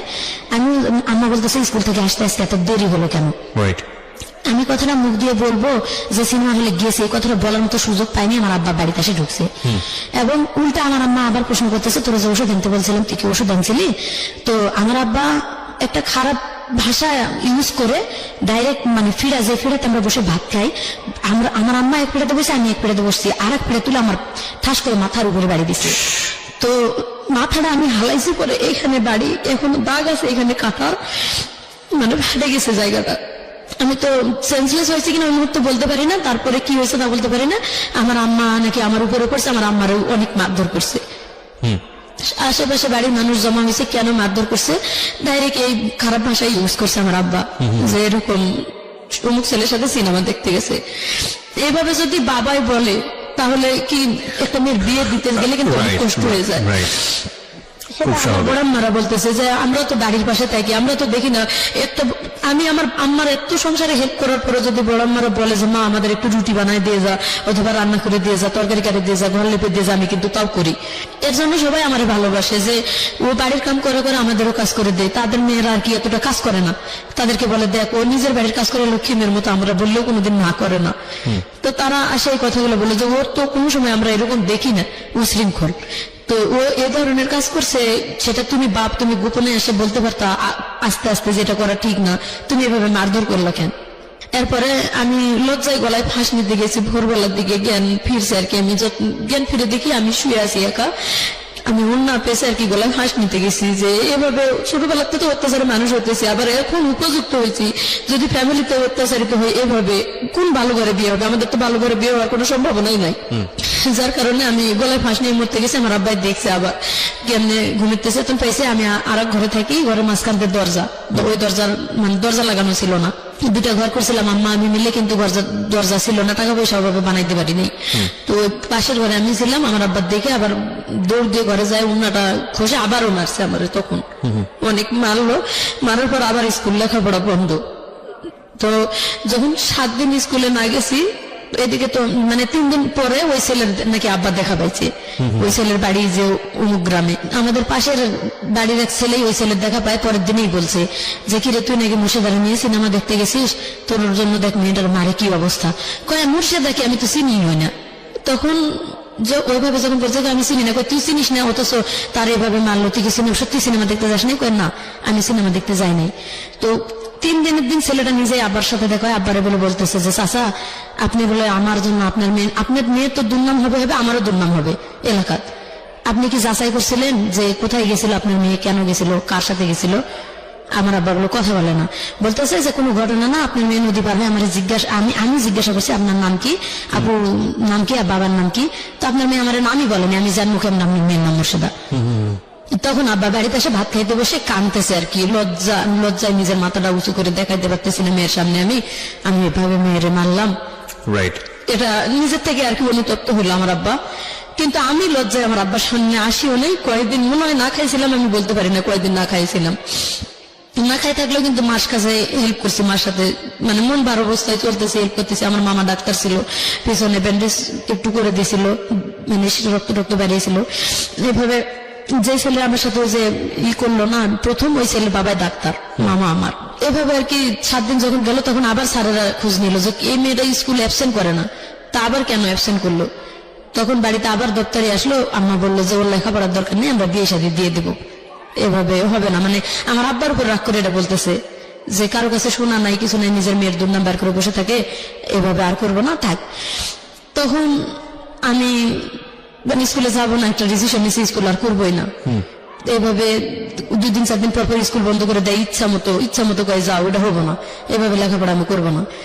তো স্কুল থেকে স্যারেরা বললো যে তুমি মেট্রিক পরীক্ষাটা পর্যন্ত অন্তত পড়ো, তোমার ভালো হবে। তো আব্বারও বুঝাইলো অনেক, আমারও বুঝাইলো। আমি আমার আব্বার সাথে তখন রাগ করে প্রায় অনেকদিন কথা বলিনি। স্কুলে যাওয়া শুরু করলাম, আবার স্কুলে যাইতেছি, ক্লাস 9 পরীক্ষা দিলাম, এসএসসি পরীক্ষার মতোই গার্ড দিয়ে আমাদের পরীক্ষা হলো 9-এ। আবার 10-এ উঠলাম। 9-এ আমার 12টা সাবজেক্ট নিয়ে লেটার নিয়ে পাশ করলাম, মোটামুটি মানে ভালো পজিশনে। স্যারেরা বললো যে ও অনেক কিছু করতে পারবে, যেহেতু এখনো বয়স অনেক কম আছে। আপনি আমার আব্বারে ডাকে মিটিং করলো যে আপনি ওরে একটু হেল্প করেন, দেখবেন মেয়েটা অনেক উপরে উঠতে পারবে, অনেক কিছু করতে পারবে। এ কথা বললে তখন আমি 7200 টাকা ওখান থেকে একটা ইয়ে পেলাম আর কি, টাকা স্কুল থেকে ওটা দিত 260 টাকা করে মনে হয় বেতন হিসেবে, সেটা একবারে দিল। দিয়ে আমার আব্বা ডাকেই দিছে, দিয়ে হাতে দিয়ে বলছে যে এটা দিয়ে মাত্র 2500 টাকা লাগবে একটা সেলাই মেশিন কিনে দিতে, আপনি 2500 টাকা দিয়ে একটা সেলাই মেশিন মেয়েটাকে কিনে দেন। তো আমার আব্বা সেলাই মেশিন কিনে দিল না, কিনে দেয়নি, কান্দাকাটি করছে অনেক, তারপরে দেয়নি। এরপরের থেকে বিয়ের প্রস্তাব খোঁজা শুরু করলো। মেন রহস্য হচ্ছে বিয়ে দেওয়ার, আমার নানার বাড়ির সম্পদ পাবে আমার আব্বা। আচ্ছা, আমার যদি বিয়ে দিতে পারে তাহলে মামারা দিবে আর কি সম্পদটা, যেহেতু একটা মেয়ে উপযুক্ত হয়েছে, আমার আব্বা পরিশ্রম করে না। এই উসিলাই আর কি আমার বিয়ে ঠিক করা শুরু করলো। আজকে এখানে কালকে এখানে গরুর মতো দেখা শুরু করলো। আজকে এক জায়গার লোক আসে দেখে যায় 2000-2500 খরচ করে, আবার 3 দিন পরে আরেকখানের লোক আসে দেখে যায় এভাবে খরচ করে, স্কুল করতে দেয় মানে না। আপনাকে দেখতে আসতেছে? দেখতে আসতো, লোকজনে দেখতে আসতো 2-3-4 দিন পর পর। আমার কাছে খুব খারাপ লাগতো ভাইয়া এটা, যে আমি লেখাপড়া করবো, আমি রানিং একটা ছাত্রী, আমি আর কিছুদিন পরে মেট্রিক পরীক্ষা দেবো না। আমার আব্বা এমন ভাবে উঠে পড়ে লাগলো বিয়ে দিবেই। কেন এভাবে উঠে পড়ে লাগলো আমি নিজেও বুঝতে পারতেছি না। আমি বারবার আম্মার কাছে বলতেছি যে মা আমি বিয়ে করবো না, অন্তত মেট্রিকটা আমার পাশ করাও তোমরা। আমার আম্মা বলতেছে আমার করার কিচ্ছু নেই, আমি কিচ্ছু বলতে পারবো না, তোর বাবার সাথে আমি কথা বলতে গেলেই মানে মার খাওয়া লাগে।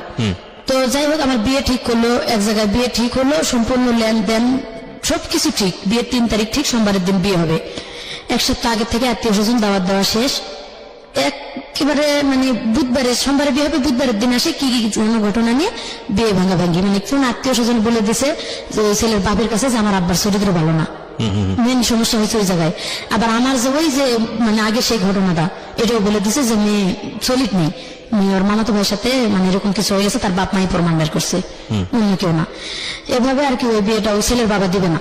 তো ওই ছেলেটা আর কি আমার সবসময় চিন্তা, আমি যে টেলার্স এর কাজ করতাম সেইভাবে ওই তার টেলার্স এর সুতার দোকান ছিল আর কি, সুতা ঘর, কেসি ঘর, মেশিন ঘর।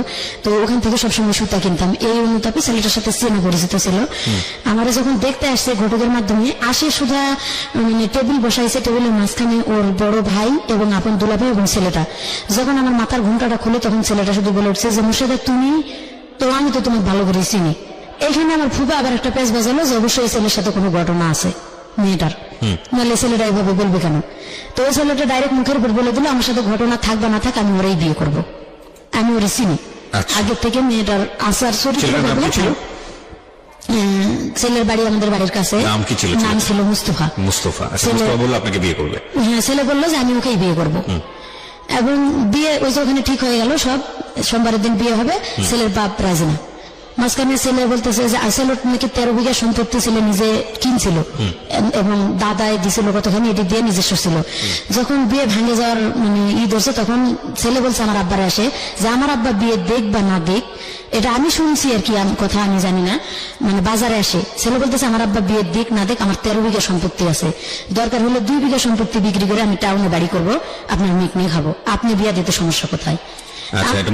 মুস্তফা বলতেছে। আর আমার আব্বা বলতেছে যে তোমার আব্বা যেখানে রাজি না সেখানে আমি আমার মেয়ে বিয়ে দেবো না। আবার কি নিয়ে বিয়েটা ভাঙলো, কানের জিনিস দিতে হবে। ছেলের বাবা বলতেছে 1 জোড়া সাগরিকা দিতে হবে। সব বিয়ে ঠিক হওয়ার পরে আব্বা বলতেছে যে আগে যা লেনদেন ভাঙ্গাচুরা হয়েছে আমি সেলাই মেশিন দেবো এবং যেহেতু কত কি জানি না এসব নিয়ে কোথায় আমি কানের জিনিস এভাবে দেবো না। ছেলে করছে কি রাত্রের বেলা আমার আব্বার কাছে 3000 টাকা, তখনকার দিনে কিন্তু 6000 টাকা ভরি ছিল স্বর্ণ। তো আমার আব্বার হাতে রাত্রের বেলা অনেক রাত্রে যে ঘটকের বাসায় ঘুমিয়ে আসছিল আমার আব্বা বিয়ে ভাঙ্গাভাঙ্গির গন্ডগোলের পরও ছেলে 3000 টাকা নিয়ে এসে গোপনে আমার আব্বার হাতে দিয়ে বলতেছে যে আমি ওরা বিয়ে করবো, আপনি এটা দিয়ে কালকে কানের জিনিস বানাই দেবেন, বলবেন আমি দিছি। আমার আব্বা বলছে এটা 2 দিন পরে প্রকাশ হলে আমার মেয়ের সাথে তুলনা দিবে তোমার আব্বা, এভাবে হবে না। এভাবে আর কি তাদের ভিতর কাটাকাটি হয়ে গেছে, বিয়ে আর ওখানে হলো না। সোমবারের দিন বিয়েটা ভেঙে গেল। বিশেষ করে আমার আব্বা গুরুত্ব দিলে কিন্তু বিয়েটা হইতো। ওই ছেলে বলছে যে আমি করব, আমার আব্বা দিক বা না দিক আমি আমার আত্মীয় স্বজন নিয়ে এসে বিয়ে করব এবং আমি 2 বিঘা জমি বিক্রি করে হলো বাড়ি করবো টাউনে, আমার নিজস্ব জমি আছে। আমার আব্বা অতটা গুরুত্ব দিল না, ওখানে দিবেই না, শেষ দিবে না। সোমবারের দিন বিয়ে আর হলো না। মানে আত্মীয় স্বজন আমার নামিরা আসছিল আমাদের বাড়িতে, এরা ফেরত গেল। আমার আব্বা লজ্জায় আর মানুষকে মুখ দেখাতে পারতেছে না। তো এখানে আমার কোনো দোষ ছিল না ভাইয়া, আমি কি করব, আমি তো কোনো কিছুই করিনি। বাবাই তো বিয়ে ভেঙে দিয়েছে। অথচ আমার আব্বাই বলতেছে তুই কলম কিনি, তুই গলায় ফাঁস নিয়ে মরতে পারিস না। তো এই কথার জন্য আমি আর কিছু বলি না, শুধু বলি যে বিয়েটা ভেঙে গেছে আমি খুশি, হোক বা না হোক আমি পরীক্ষা দিতে পারতেছি সামনে, নিজে পায়ে নিজে দাঁড়াইতে পারবো। আপনি কিসে পড়েন? ইন্টারে? না, ইন্টার পড়ি আমি তখন 10-এ পড়ি। আচ্ছা, বলতেছি যে আমি মেট্রিক পরীক্ষাটা তো দিতে পারবো সামনে, বিয়েটা হলো না। মানে আমার বাবা যেভাবে আমার মায়ের অত্যাচার করছে, একটা শিক্ষিত লোক হয়ে আমি মানে হাজবেন্ড হলে যে এরকম অত্যাচারই করে এটাই আমার মাথায় সবসময় খেলতো। আমি কখনোই পরিকল্পনা করিনি যে বিয়ে হলে আসলে সুখী হতে পারবো। তো সেটাই হয়েছে আমার জীবনে। যাক, বললাম যে পরীক্ষা দিব। আমার আব্বা হঠাৎ করে ওই সোমবার দিনে কি করলো, একটা ছেলে নিয়ে আসলো। আমরা বলতেছে কি মাথায় ওনারা দিয়ে অমুক বাড়ি থেকে যে একটা লেবু নিয়ে আসো। আমি লেবু নিতে চলে গেছি ওই বাড়িতে, লেবু গাছের নিচে ছেলেটা বসা, একটা ছেলে বসা। একটা ছেলে বসা। আমি একা একা আসতেছি, মাথায় উন্না। আমার আব্বা কোনোদিন বলেন, আমি তো সবসময় মাথায় কাপড় দিয়ে ঘুরতাম। তো বাড়িতে আমি মানে মাথার কাপড়টা ফেলে বাড়িতে আসি ঘরের মধ্যে। আমার আব্বা বলতেছে মাথায় কাপড়টা দিয়ে অমুক বাড়িতে একটা লেবু নিয়ে আসো। এখানে কিন্তু আমার মাথায় একটা কেস করছে, মনে হয় কোন মাথায় কাপড় দিতে বললো কেন আব্বা। তো যাই হোক মাথায় কাপড় দিয়ে গেছি লেবু আনতে, দরজায় যাই দেখি একটা ছেলে বসা। দেখে আমি আর লেবু নিতে না ঢুকে ওখান থেকে ঘুরে ফেরত আসছি। ফেরত আসতেছি দেখি পিছনে আমার নানি, আমার মানি, আমার খালা, আমার আম্মা, আমার আপা, এতগুলা মানুষ পিছনে। তখনই বুঝতে পারছি যে আসলে ওই ছেলেটা আমার দেখার জন্যই আসছে। আচ্ছা, ওখান থেকে ওরা ফেরত আসছিস কেন? আমি ওই যে বলছিলাম যে এইভাবে আর গরুর মতো লোক দেখাইতে আনলে আমি অপমান করবো তোমাদেরকে, আমি আর কারোর সামনে যাব না। বিয়ে ভেঙে গেছে শেষ। এই জন্য হয়তো তারা ভয় পেয়েছে যে আমি কিছু বলতে পারি, যার কারণে আমার আপা বলতেছে তুই ওখান থেকে ফেরত আসলি কেন? আমি বলছি যে তোমরা কি কারণে আমার এখানে নিয়ে আসছো এটা আমি বুঝতে পারছি, এই বিয়েটাও তো ভেঙে যাইতে পারে। তোমরা আমাদের পরীক্ষাটা আগে শেষ হোক, পরীক্ষাটা শেষ করতে দাও আমার, তারপরে বিয়ের ব্যাপারটা ভাবো। এখন এই অন্তত সাবজেক্টটা বাদ দাও, আমার মাথাটা একটু টেনশন রিল্যাক্স রাখো যাতে আমি পরীক্ষা দিতে পারি। এভাবে বললাম। আমার নানি বলতেছে মুরব্বী মানুষ, আমি একটা কথা কই আপু চল, বিয়ে দেখলে যে বিয়ে হয় তা না, তুই আমার সাথে চল, আমি তোরে ঘুরে নিয়ে আসি ওই বাড়ি থেকে। আমি গেলাম, মানে যাইতেছি না, দেখো ছেলেটা অনেক চালাক ছিল, ও সাইকেল নিয়ে বের হয়ে চলে গেল ওই বাড়ি থেকে। আমার সামনে দেই, আমি পিছনে ঘুরে আসি আর কি, ও চলে গেল। দেখলাম যে রাস্তার দিকে চলে গেছে। তখন আমি যাই ওই বাড়িতে ঢুকলাম, ঢুকে বললাম যে ফুপু তোমরা একটা বিয়ে ঠিক করলা, করার পরে দেখলা যে সেটা এইভাবে ভেঙে গেল। আমার পরীক্ষাটা দিতে দাও, আমি একটা যদি জব কোনো জায়গায় পাই বা নিজে একটা কিছু নিজের পাই করে দাঁড়াইতে পারি, তখন বিয়ে সাথে ব্যাপারটা দেখা যাবে। কয় ঠিক আছে, তুই যেটা করবি সেটাই হবো। উল্টে ওই ছেলে আবার ঘুরে আসে বাড়ি ঢুকলো, ঢুকে আমার ওই এক নজর দেখলো, দেখে চলে গেল। যায় নাকি ওর দুলাভাইয়ের কাছে বলছে যে আমি যে মেয়েরে দেখে আসলাম, যদি তুমি আজকের মধ্যে আমার বিয়ে না দাও তাহলে আমি রেল লাইনের মধ্যে মাথা ঢুকাই দেবো। ওকে। তো ওর দুলাভাই সেই দিন ওই কথা মতোই আমাকে দেখতে আসলো আর কি। দেখতে আসে বলতেছে যে তোমার কি কোনো জায়গায় পছন্দ আছে? আমাদের গ্রামেরই লোক, ওটা সম্পর্কে নাকি চাচা লাগতো, আমি আগে তো চিনতাম না, সেদিন প্রথম দেখলাম।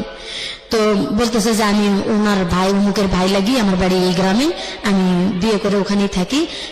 মানে যে ছেলে তোমার দেখতে আসছিল তার বড় বোনকে আমি বিয়ে করছি, এবং তার বাবা মা সবাই মারা গেছে, আমি ওনার গার্জিয়ান বর্তমানে। ওকে। তো দেখে চলে গেল। ছেলের দুলাভাই, ছেলের আপন বড় দুলাভাই বললো যে আমি সবকিছু আমি যা বলবো তাই, তো তুমি খালি নিজের থেকে বলো যে তুমি অন্য কোনো মেয়ে পছন্দ, কোনো ছেলে পছন্দ করো নাকি? আমি বলছি না, আমি কোনোদিন এরকম পছন্দ করার মতো মানে সময় আমার আসেনি, সুযোগ আসে নাই, কারোর সাথে এরকম কিছু করি নাই।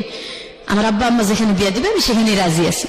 এই কথাতে পরের দিনে বিয়ে আর কি, সোমবারের দিন ছেলে দেখে গেল, মঙ্গলবারের দিন ওর ভগ্নিপতি আসে দেখে গেল, বুধবারের দিন বিয়ে হয়ে গেল। আপনি পরীক্ষা দেওয়ার আগেই বিয়ে হয়ে গেল? হ্যাঁ ভাইয়া, পরীক্ষা দেওয়ার আগে বিয়ে হয়ে গেল। বিয়ে ওখানে আমি গেছি, যাওয়ার পরে বলতেছে যে যারা দেখতে আসছে কি, রাত্রে অনেক বৃষ্টি, যেদিন আমার বিয়ে হয়েছে সেদিন অনেক ঝড় বৃষ্টি ছিল, এত ঝড় বৃষ্টি যে একটা মুহূর্তের জন্য সারাদিন বৃষ্টি থামে নাই। ওই অবস্থায় ওনারা টেম্পো নিয়ে চলে আসছিল, আসে বিয়ে করে নিয়ে গেল আমারে। তো সেদিন রাত্রে যায়, সারা রাত ঘুমাই নাই, পরীক্ষার চিন্তাই আমার ভালো লাগে নাই। পরের দিন সকালবেলা নাস্তা করার পর আর কি ওই বৃষ্টির মধ্যে আশেপাশে দু এক বাড়ির মহিলা দেখতে আসছে আমারে, নতুন বউ। আর বিয়ের মধ্যে ফুফু শাশুড়ি ছিল, আমার ভাসুর যে আপন সে কিন্তু বিয়েতে গেছিল না। তো এখানে আমার আব্বা বলছিল যে আপন যে বড় ভাই একটা আছে সে আসলো না কেন, অবশ্যই রহস্য আছে। আসলে রহস্য ছিল দেখেই আসেনি। পরের দিন মানুষ দেখতে আসে আমার বলতেছে যে আগের বউটাই তো ভালো ছিল। যখন এই কথাটা আমি তো একটা লেখাপড়া করা মেয়ে, আমার মাথায় একটা কেস করলো যে অবশ্যই এই লোকের আরো বিয়ে হয়েছিল। তা আমি আবার, আমার মানুষের মেয়ে ছিল রেশমা, মানে আমার বিয়ে হয়ে যায় থেকে রাত্রে থেকে মোটামুটি ভালো আমার সাথে আসে, সাথে মিশতেছে। আমার বিয়ের 1 মাস আগে তার বিয়ে হয়ে গেছিল। তো ডাকলাম, রেশমা শোনো। বলতেছে কি মামি? আমি বললাম যে মা, আমার যে কথাটা জিজ্ঞাসা করলো, তো মানে তোমার যে বললো যে আগের বউটাই ভালো ছিল, এই কথাটা রহস্য তুমি আমার বলো। তোমার এটা জানে তোমার কি লাভ? আর যে মানুষগুলো বললো যে আগের বউ ভালো ছিল, খালি ভালো দেখতে চেহারা ভালো হলে হবে? এমএ কোরআন পড়া, কয়েকদিন পরে মেট্রিক পরীক্ষা দেবে, মেট্রিক পর্যন্ত লেখাপড়া আছে, এই কথাটা আর কি আমি শুনলাম। আমি আর আমার হাজবেন্ডের সাথে কথা বলিনি, মানে 15 দিন যাবত বলিনি, তখন থেকে কথা বললামই না। আমি মানে 3 দিনের দিন আমার আব্বা আসে নিয়ে গেল, আসে বললেন না কেন? ওই কথাটা আমার মাথায় কেস করলো যে আগে বিয়ে হয়েছিল। ও আচ্ছা আচ্ছা, ওকে। মানে মানুষে বললো যে সকালবেলা, আগে রাত্রে তো কথা বলার মতন সুযোগ হয়নি, বিয়ে করে নিয়ে এসে ওই আমার ননাসের বাড়িতে উঠাইলো, যার যার ঘরে সবাই যাই ঘুমাইলো। আমি আমার নানির একটা ঘর দিল, ঘুমাইলাম। আমার ননাস এক পাশে খাটে ঘুমাইলো, আমরা এক পাশে চৌকিতে ঘুমাইলাম। রাত পোয়ালে আর কি মানুষ দেখতে আসলো, ওই আসে ও কথাটা বলছে। আমার হাজবেন্ড ঘুম থেকে উঠার আগেই আর কি এটা বললো। তখনই আমার মাথায় একটা কেমন জানি কেস করলো, আমি আমার হাজবেন্ডের সাথে কথা বললামই না। আমার হাজবেন্ড আমার আলাদা করে ঘরের মধ্যে ডাকলো একবার, তো আমি যাচ্ছি না, পরে আমার নানির সাথে করে নিয়ে গেল, কি কি লাগবে আমার কসমেটিক কিছু লাগবে কিনা। আমি কথা বলি না, বের হয়ে চলে আসছি। আর 3 দিন পরে আমার বাপের বাড়িতে আসলাম। বাপের বাড়িতে এসে আমি বললাম যে আব্বা, যে ছেলের অবশ্যই বিয়ে হয়েছিল, না হলে কেন এই কথাটা মানুষে বললো। তো আমার আব্বা বলতেছে যে মিথ্যা কথা কয়ে যদি বিয়ে দেয়, গ্রামের একটা ছেলে, আমি সহজ সরল মানে বিশ্বাস করলাম সে যদি নিয়ে তোমার কোনো জায়গায় ফালায়, আমি এটা দেখতেছি। পরে আমার নন্দু আর কি, উনি সাথে আসছিল আমাদের, তো ওনারে ডাকে আমার আব্বা আলাদা করে জিজ্ঞাসা করছে যে দেখ, তুই হয়তো গ্রাম সম্পর্কে ভাই হওয়া বা এখন মেয়ের নন্দু হওয়া, যে কোনো একটা আত্মীয় কিন্তু হয়ে গেছে, তো এটা আমার সাথে মিথ্যা কথাটা বললার কোনো কারণ ছিল, কেন এটা করলা? তো ভাইয়া বলতেছে যে ওটা কোনো ব্যাপার না, মেয়ে নিজের থেকে ডিভোর্স করে চলে গেছে। আচ্ছা, তো অবশ্যই কোনো কারণ আছে, তাছাড়া তো মেয়ে ডিভোর্স করে চলে যাবে না। বলতেছে ওগুলো আমি আপনার চিন্তা করার কারণ নাই, আমি আপনার মেরে নিয়ে গেছি, যদি আমার শালা ভাত না দেয় আমি ভাত দেবো। ওকে। এখানে বলে আর কি 3 দিন থাকলাম। 3 দিন পরে নিয়ে গেল শ্বশুর বাড়িতে গেলাম। আজকে যাওয়ার পরে কালকে আমার ঘর মানে বলতেছে যে তোমরা এই যে হাড়ি পাতিল 2টা করে হাড়ি পাতিল বের করে দিল, এটা 2টা করে, এটা তোমার আলাদা সংসার, তুমি আজকে থেকে রান্না করে খাবা। ওকে। তো যতই বাবার বাড়িতে ছোটবেলা তো অনেক কাজ করি, কিন্তু নতুন একটা সংসারে যাইতে গেলে নতুন ভাবে আমি কিছুই বুঝি না কিভাবে রান্না করে খাবো। রাইট। বাজার নাই, খরচ নাই, কিচ্ছু নাই, খালি হাড়ি পাতিল আলাদা করে দিল। আমি আমার মাসারে যে গেলাম যে বাজার খরচ নেই, তোর জামাইরে কো, তোর জামাইরে কো আমি দেখ। তো আমি তো তার সাথে কথাই বলবো না, এরকম একটা আমি কথা বলেই নেই। আমি কথা বলি নাই, ও নিজে থেকে বাজার করে নিয়ে আসলো আর কি। আমি ওটা শুনলো যে কিভাবে কি রান্না করব, বাজার করে নিয়ে আসলো, নিয়ে এসে দিল, রান্না করলাম। ওই 1 কেজি চাল, 1 কেজি ডাল, 8 আনা 4 আনা লবণ, এরকম করে আর কি বাজার করে এনে দিল গ্রামের দোকান থেকে। তো ওইভাবে আর কি সেদিন রান্না করে দিলাম। আমি রান্না করে খাইতেও ডাকিনি সেদিন, ওর মতো ওটাই নিয়ে খাইলো। এবং পরের দিন ও নিজে থেকে বাজার করে, আমি রান্নাও করলাম না, আমার এবার রান্না করে ওই খাওয়াইলো। আচ্ছা। মানে আমি এতটা মানে ব্রেনে চাপ দিয়ে যাচ্ছি। এর মধ্যে আমার মাস কয় কি ডাক দেয়া, কয় তোর বাপের বাড়ি থেকে টাকা নিয়ে এসে জায়গা কিনে বাড়ি করতে হবে। কয়দিনের বিয়ে? এটা মনে হয় 4 দিন 5 দিনের দিন। বলতেছে যে তুই জায়গা কিনে তোর বাপের কাছ থেকে টাকা এনে জায়গা কিনে তোরা বাড়ি কর। আর তখন জায়গার দাম 500 টাকা শতাংশ। 97 সালে শেষের দিকে আমার বিয়ে হয়েছিল, তো 500 টাকা শতাংশ। কিন্তু ওই জ্ঞানটাও তো আমার ছিল না যে কি বলতেছে ওরা, যে বাড়িঘর দেখে বিয়ে দিছে এটাই আমার শ্বশুরের আসল বাড়িঘর, কিন্তু ওটা ওরা লিখে নিছে আগে, এবং এটা ওরা ফ্যামিলির সবাই জানে। এই জন্যই আমার ভাসুর আমার বিয়েতে আসেনি, বলছিল যে তুই জায়গা কিনে বাড়ি করবি তারপর বিয়ে করবি। আচ্ছা। আমি যখন কান্দাকাটি করছি তখন আমার ভাসুর এই কথাটা শুনে আর কি বলছিল, আমার জাল আমার ডাকে নিয়ে গেল, আমি অনেক কাঁদতেছি, আমার জাল ডাকে নিয়ে গেছে, যে তুই কাঁদতেছিস কেন? তো আমার হাজবেন্ড আমার বারবার জিজ্ঞাসা করতেছে তুমি কাঁদো কেন? আমি তার সাথে একদম কথাই বলি না। তখন ভাই বউর কাছে যা বলছে, আরেক বাড়িতে ভাই বউ আসে মেরে ডাকে নিয়ে গেছে যে মোর্শেদা তোর কি হয়েছে, আয় আমার কাছে, কি হয়েছে বলে। আমি বলছি যে আপা আমার এইভাবে বলছে যে জায়গা নাকি কিনে বাড়ি করতে হবে। তখন আমার ভাঙে বলো ঘটনাটা, আসলে ওর বিয়ে করছিল, বিয়ে করে ওর ভালো ছিল না, যার কারণে আমার শ্বশুর মারার আগেই ওর যে সম্পদটুকু এটা ছোট বোনের নামে লিখে দিয়েছিল, এবং ছোট বোনকে বলছিল যে তুই তোর ভাইয়ের এই জায়গাটা ছাড়ে দিবি বাড়ি করার জন্য। সে না দিয়ে ওটা ছোট বোন বিক্রি করে আর কি তার হাজবেন্ড দিছে। এখন তোমাদের আসলে জায়গা বলতে কিচ্ছু নাই, তুমি জায়গা কিনেই বাড়ি করতে হবে। কিন্তু ওর টাকা পয়সা আছে, কোথায় আছে টাকা পয়সা?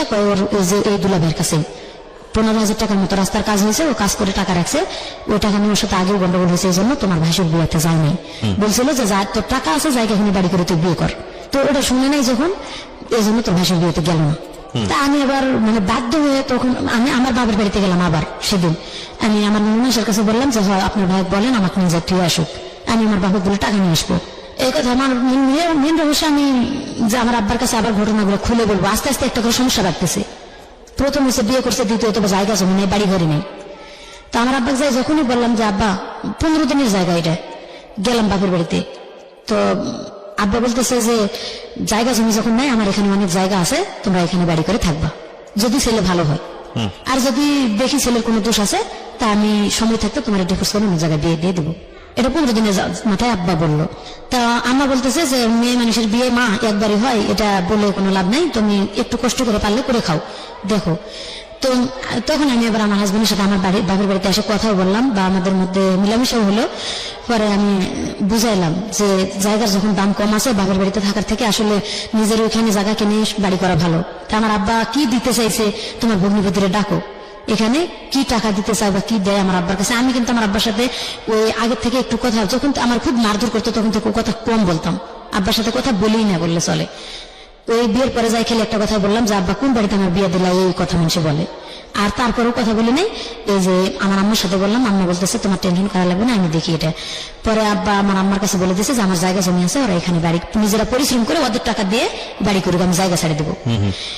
এই যে আমার জামাইয়ের শুরু হলো এখান থেকে, মানে বাদাম মাপনা। বিয়ের পরের থেকেই কোনো কাজ কাম করে না। তো আমার আম্মা আজকে আমার দুলাভাইয়ের সাথে পাঠাই 40 টাকা হাজিরা দিন, নিজেরা কাজ করতো। তখন 40 টাকার কাজ করলেও কিন্তু 20 টাকা খরচ করে 20 টাকা থাকতো। কিন্তু একদিন কাজ করলে আর 7 দিন কাজ করে না। আর গাঁজাখোর ছেলেদের সাথে ঘোরাফেরা প্রায় শোনা যায় যে সে গাঁজা খায়। কিন্তু আমি এটা মানে খেয়াল করতে পারি না, আমি তো তখন ছোট মানুষ, একেবারে বেশি বড় না, এতটা বোঝার মতো জ্ঞান নাই। তো আমি বলি, মানুষ আসে আমরা বলে আপু বুবু, গ্রামের ভাষা বলে তো বুবু বুবু, দুলাভাইয়ের অমুক জায়গায় দেখে আসছে গাঁজা টানতে। তো আসলে আমি সুন্দর মতন বললেই, মানে মায়ের বাড়িতেই আমার রাত্রে যদি বিছানায় শুয়ে আমি বলতে যাই কথাটা, আমার পাও দিয়ে গুঁড়ো দেয় অথবা লাগতে খাটের উপর থেকে ফালায় দেয়, মারে। এ কথাটা আমি আব্বা আমারে বলি নাই প্রথম অবস্থায়। আমার মারে আমি ওখানেই চেক দিয়ে থাকি, মারে ওখানেই চেক দিয়ে থাকি, এবং ওর পাও ধরে ধরে বলি প্লিজ ভাই তুমি একটু ভালো হও। আবার তোমার একটা ওয়াইফ কিন্তু ভালো, এই যে তুমি যদি ভালো থাকতে তাহলে কিন্তু যাইতো না, এই কারণেই হয়তো গেছে। এইটা বললে আরো বেশি মার, তুই ওটা দেখতে যাস কেন, আমার আগের ওয়াইফ ছিল। এই যে শুরু হয়ে গেল, তার মানে ব্যাগ রিপোর্টটা ওখান থেকে আমি পাইলাম। আর আমার বিয়ের 2 মাস পরে আমার প্রথম বাচ্চা পেটে আসছে। আমি বাপের বাড়িতেই থাকতেছি এভাবে 8-9 মাস আর কি। ও কোনো কাজই করে না। আমার ছোট যে 2 ভাই ছিল, সবার ছোটটা কাজ করতো না, কিন্তু আমার ছোট যেটা ওটা ব্রাক স্কুলে পড়তো যখন আমার বিয়ে। তো ব্রাক স্কুল থেকে লেখাপড়া করার পরে বিকেলবেলা মাঝে মাঝে দুলাভাইয়ের সাথে যায়, খোয়া টোয়া ভাঙতো। তো ওরে যাইতে করতো আম্মা, ও ভাঙতো না। আম্মা আলাদা করে দিল যে তোমরা তোমাদের মতন বাজার করো, যা করে খাইতে পারো তোমরা খাও। ও তো কাজই করে না, আমার খাওয়াবো কোথার থেকে। এইভাবে দুলাভাই টানি টানি নিয়ে যায়, একদিন কাজ করলে আর 4 দিন করে না, একদিন করলে আর 4 দিন করে না। মানে এমন একটা সিচুয়েশনে আসলে আমার আব্বা আমার পেটের বাচ্চা নষ্ট করে আমার ডিভোর্স করাবে। আপনার বাবা করছে এটা? আমার বাবা এটা করতে যাচ্ছে, আমার হসপিটালে নিয়ে যাবে। রাত্রে আমার হাজবেন্ড বুঝতে পারছে যে কালকে আমার হসপিটালে নিয়ে যাবে। আমি শুকায় মেরা হয়ে গেছি, একবারে খাইতে পারি না, একে তো আর প্রথম বাচ্চা পেটে আসছে, আমি বুঝি না কোনো কিছুই। বমি আসে এবং যেটুকু খাই ওটুকু বমি হয়ে যায়, ভালো মন্দ কোনো খাবার নাই। আর আম্মার ভাত আমি রাগ করে খাই না। আমার আম্মা আমার জামাইয়ের মানে অনেক খারাপ ভাষা করে বকাবকি করে, যে কুইরা খাটে না, বাদাম না, এটা সেটা অনেক কিছু খারাপ করে বকে। আমার এটা শুনতে খারাপ লাগে, বিয়ে তো তোমরাই দিছো, কেন আগে দেখলো না। আর আমার ভাত রেখে থুয়ে যায় পাতিলে আম্মা, যে ভাতটুকু উঠাই নিয়ে তুই খাই থাকতে, ওরা ভাত দিবি না। ও ভাতটুকু পাতিল থেকে উঠায় মা খায়, আমার কয়েকে আয় তোরে হাত দিয়ে তুলে খাওয়াই দেয়, আমি খাই। আমি কইতাম তুই বেলজ্জা দেখে এই ভাতটি এভাবে খাইতেছস, তোর সামনে কয়ে গেল যে তোর ভাত দিতাম না, আমারে খাইতে কয়ে গেল, তুই কোন হিসাবে ওই ভাতটা উঠেছিস খাইতে, আমি খামো না, তুই কামে করে না খাওয়াইলে। আমার মায়ের ভাত আমি খামো না, তুই খাস খেয়ে কই, যতক্ষণ আছে ততক্ষণ খামো, যখন থাকবো না তখন খামো না। মানে এমন বেলজ্জা। তো এইভাবে চলতে চলতে আমার বাচ্চাটা হয়ে যায়। ওই গ্রামে খালা খালু আছে, এদের বাড়িতে আমি খালার বাড়িতে যাই, 2টা থাল বাসন মাঝে দিয়ে ওখান থেকে খাই আসে, চুপ করে থাকি। মামির বাড়িতে 2 থাল বাসন মাঝে দিয়ে ওখান থেকে খাই আসে, চুপ করে থাকি। মানে এত একটা পজিশনে আসলে যখন প্রায় 7 মাস বাচ্চা, তখন আর আব্বা শুনবেই না, আমার আব্বা নষ্টই করবে বাচ্চা, আর ও রাখাই যাবে না, ওর জীবনটা নষ্ট হয়ে যাবে। তো হাসপাতালে নিয়ে যাওয়ার জন্য বের হয়েছে, ও কান্দাকাটি শুরু করে দিয়েছে, আমি ভালো হয়ে যাবো, ওরা হাসপাতালে নেয় না। আগের বউ নাকি 9 মাসের বাচ্চা নষ্ট করেই, একবারে মানে দিন পুরো এটা 9 মাসের বাচ্চা নষ্ট করে ওরা ডিভোর্স করছে। তো সেই হিসাবে ও জানে, এটা ওর অভিজ্ঞতা আছে। 7 মাসের বাচ্চাটা নষ্ট করে তোমারও মায়েরা হলে তোমার আব্বা আম্মা, তুমি একটা বুদ্ধি করো, আমরা এখান থেকে চলে যাই। আমি কই না, আমি এখান থেকে তুমি ভালো না হবো পর্যন্ত আমি চলে যাবো না, আমি বাপের বাড়িতে থাকবো। আমি তো এখানে আর ওর বাড়িতে 2-1টা থাল বাসন দিয়ে খাইতে পারতেছি। আমার আম্মা কিন্তু বুঝতে পারে না জিনিসটা, আমি এখানে ওখানে মানুষের বাড়ি কাজ করে খাইতেছি। বা মামিরা গ্রামবাসীরা আমার এমনি ডাকে খাওয়াই, এরকম করে আমি চুপ করে না খাই থাকার মতো ভান করি। এইভাবে থাকতে থাকতে বাচ্চাটা হয়ে গেল। বাচ্চাটা হওয়ার পরে 5 দিন পর্যন্ত আমার আম্মার ঘরে খাইলাম। 5 দিনের পরে ওরা বকাবকি শুরু করলো, ও চলে গেল। নতুন একটা সাইকেল কিনে দিল আম্মা, কিস্তি তুলে বললো একটা সাইকেল কিনে দিলাম, তুমি রাজমিস্ত্রি কাজ করো আমার বড় জামাইয়ের সাথে, যে বড় জামাই কাজ করে ওদের সাথে কাজ করলে তুমি যে হাজিরাটা পাবা অন্তত 7 দিন পরে 40 টাকা কিস্তি চালাতে পারবা, আর সংসারও চালাতে পারবা, বাচ্চা হয়েছে যেহেতু। ও 1 সপ্তাহ মনে হয় ঠিক মতো চালালে, প্রথম 1টা কিস্তি নাকি 2টা কিস্তি ঠিক মতো দিয়েছে, আমার মনে নাই। তারপরে ও সাইকেলটা নিয়ে কাজ করার হয়েছিল, বের হয়ে চলে গেছে, যায় আর আসেনি, বাড়িতে আসে নাই। আমি তখন কিন্তু আতুর ঘরে, আমার আব্বাও তখন বাড়িতে নেই। আমার আব্বা আগে থেকে মাঝে মাঝে বাড়িতে থাকতো না, 4-5 মাস। আমার বাচ্চা যে সময় হয়েছে ওই সময় আমার আব্বা বাড়িতে নেই। আমার আম্মারও দিন কষ্টে যাইতেছে খুব। আমার ভাইয়েরা দুই ভাই যে খোয়া টোয়া বাড়ি যা যেটুকু নিয়ে আসে এইটুকু দিয়ে তারা চলে না, আমারে কি খাওয়াবে? আর আমার আম্মা আমার যদিও 4টা ভাত দেয়, আমি কিন্তু খাই না, বকাবকি করে দেয় ভাতটা, পরে ওই বড় আম্মারা দিয়ে গেলে আমি খাই। জি। এভাবে যখন 13-14 দিন হয়ে গেল, বাচ্চার বয়স প্রায় 23 দিনের মতো, সেদিন হঠাৎ করে ব্যাগ ভরা বাজার নিয়ে আমার জামাই বাড়িতে উপস্থিত। মানে কি বলবো, এদিন আনন্দের আর শেষ নেই। ব্যাগ ভরে 2টা মিনু শাড়ি ইন্ডিয়া থেকে, এবং বাচ্চার জন্য একটা তোয়ালা, বাচ্চার জন্য 2টা গেঞ্জি প্যান্ট, এভাবে নিয়ে ব্যাগ ভরে চাল ডাল মাছ তরকারি নিয়ে চলে আসছে। সাইকেল নাই। তো বাড়িতে এসে ঢুকে দেখে আম্মু বলতেছে সাইকেল কোথায়? কই সাইকেল আছে। ভাত রান্না করলাম, খাওয়াইলাম। হয়তো 12-13 দিন পর বাড়িতে আসছে। আমি মানে আনন্দতে যেহেতু বাজার করে নিয়ে আসছে, যাক ভালো হয়ে গেছে। ও রান্না বান্না করে খাওয়াইলাম। আমার মামি বলতেছে যে তুই যে রান্না করে খাওয়াইলি, দেখ তোর সাইকেল বিক্রি করা টাকা দিয়ে তোর বাজার করে নিয়ে এসে খাওয়াইছি। আমি বলতেছি যে না, সাইকেল বিক্রি করবে, ও তো বলছে সাইকেল আছে। তা আম্মা ভাত খেতে দিয়ে বসে, আম্মা চালাক কত, ভাত খেতে দিয়ে বলতেছে যে সাইকেল কোথায়? তখন বলতেছে সাইকেল নিয়ে আমি শাড়ির টিপ মারতে গেছিলাম ইন্ডিয়ার থেকে, তো ওখানে বিটিআরে ধরছে সাইকেলটা। আম্মা বলতেছে তুই এখন আমার বাড়ি থেকে বের হবি, তোরা ঝাড়ু দিয়ে পিটাই বাড়ি থেকে বের করবি। তুই বিক্রি করছিস না বিটিআরে দিয়েছিস তা জানি না, এখন সারা বছর কিস্তি চালাবে কে? তুই তো বড় ভাত দিতে পারিস না। তো মার সাথে ওর মোটামুটি তর্ক চলতেছে, তর্ক করে রাত্রে থাকলো। এমন এমন দিন গেছে আমার আম্মা, ধরেন ও তো আমার মারে অত্যাচার করে, আমি মনে করেন ওর সাথে চাই না যে মিলামিশা করি বা ওর সাথে কথা বলি। আমি ওই বাচ্চারা খেয়ে গলায় ফাঁস নেওয়ার জন্য মাঠের মাঝখানে একটা আম গাছ আছে, দড়ি নিয়ে যায়, অনেকক্ষণ দাঁড়িয়ে থাকি। আর আমার বাচ্চাটার কথা মনে পড়ে যে আমি, বাচ্চার বয়স কত তখন?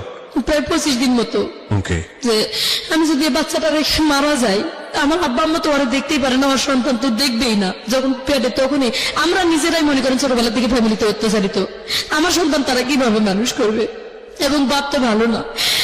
আবার রশিটা নিয়ে ফেরত চলে আসি বাড়িতে, আমার সন্তানকে বুকে নিয়ে আমি মানুষের বাড়িতে কাজ করেই কামাই সন্তান নিয়ে, তাও যাক নিজের জীবনটা শেষ করলাম না। পরে ভাইয়া ওখান থেকে আবার বুঝাতে শুরু করলাম যে ভাই দেখ, একটা সন্তান যে বাচ্চাটার মুখের দিক তাকায় তুই ভালো হ। আবার কিছুদিন মাঠে কৃষি কাজ হলো, কিছুদিন কাজ করলো কৃষি কাজ, মানে 15 দিন যদি মানে 1 সপ্তাহ কাজ করলে আর 15 দিন বসে থাকি, 1 সপ্তাহ কাজ করলে তারপরে চলতো যে 1 সপ্তাহ তো কাজ করতেছে। এভাবে করে নেশা করতো, কাজের কথা বলে মারধর করতো। এভাবে আমি একটা মানে কিস্তি থেকে আমি টাকা উঠাইলাম, উঠাই ভ্যান কিনে দিলাম একটা, যে এই ভ্যানটা চালাও, অন্তত একবেলা চালাইলে আর একবেলা বসে থাকলে দিন চলবে। তো ভ্যান প্রায় মাস 3 মতো চালালো, মোটামুটি ভালো চললো ওই সময়টা, ওই 3টা মাস মোটামুটি আর কি চলে। এভাবে কিস্তি চালাইতে থাকলো। 3 মাস পরে ভ্যান থেকে বলতেছে এখন ভ্যানে ইনকাম কম, আমি ওই যে কাঠ ফাড়ে যে মিলে আমি কাঠ ফাড়া কাজ করতে যাব, আর হচ্ছে ভ্যানটা ঘরে তালা মেরে দিয়ে যাই। ঘরে তালা মেরে দিয়ে ও কাঠ ফাড়া কাজে 1 সপ্তাহের মতন কাজ করলো।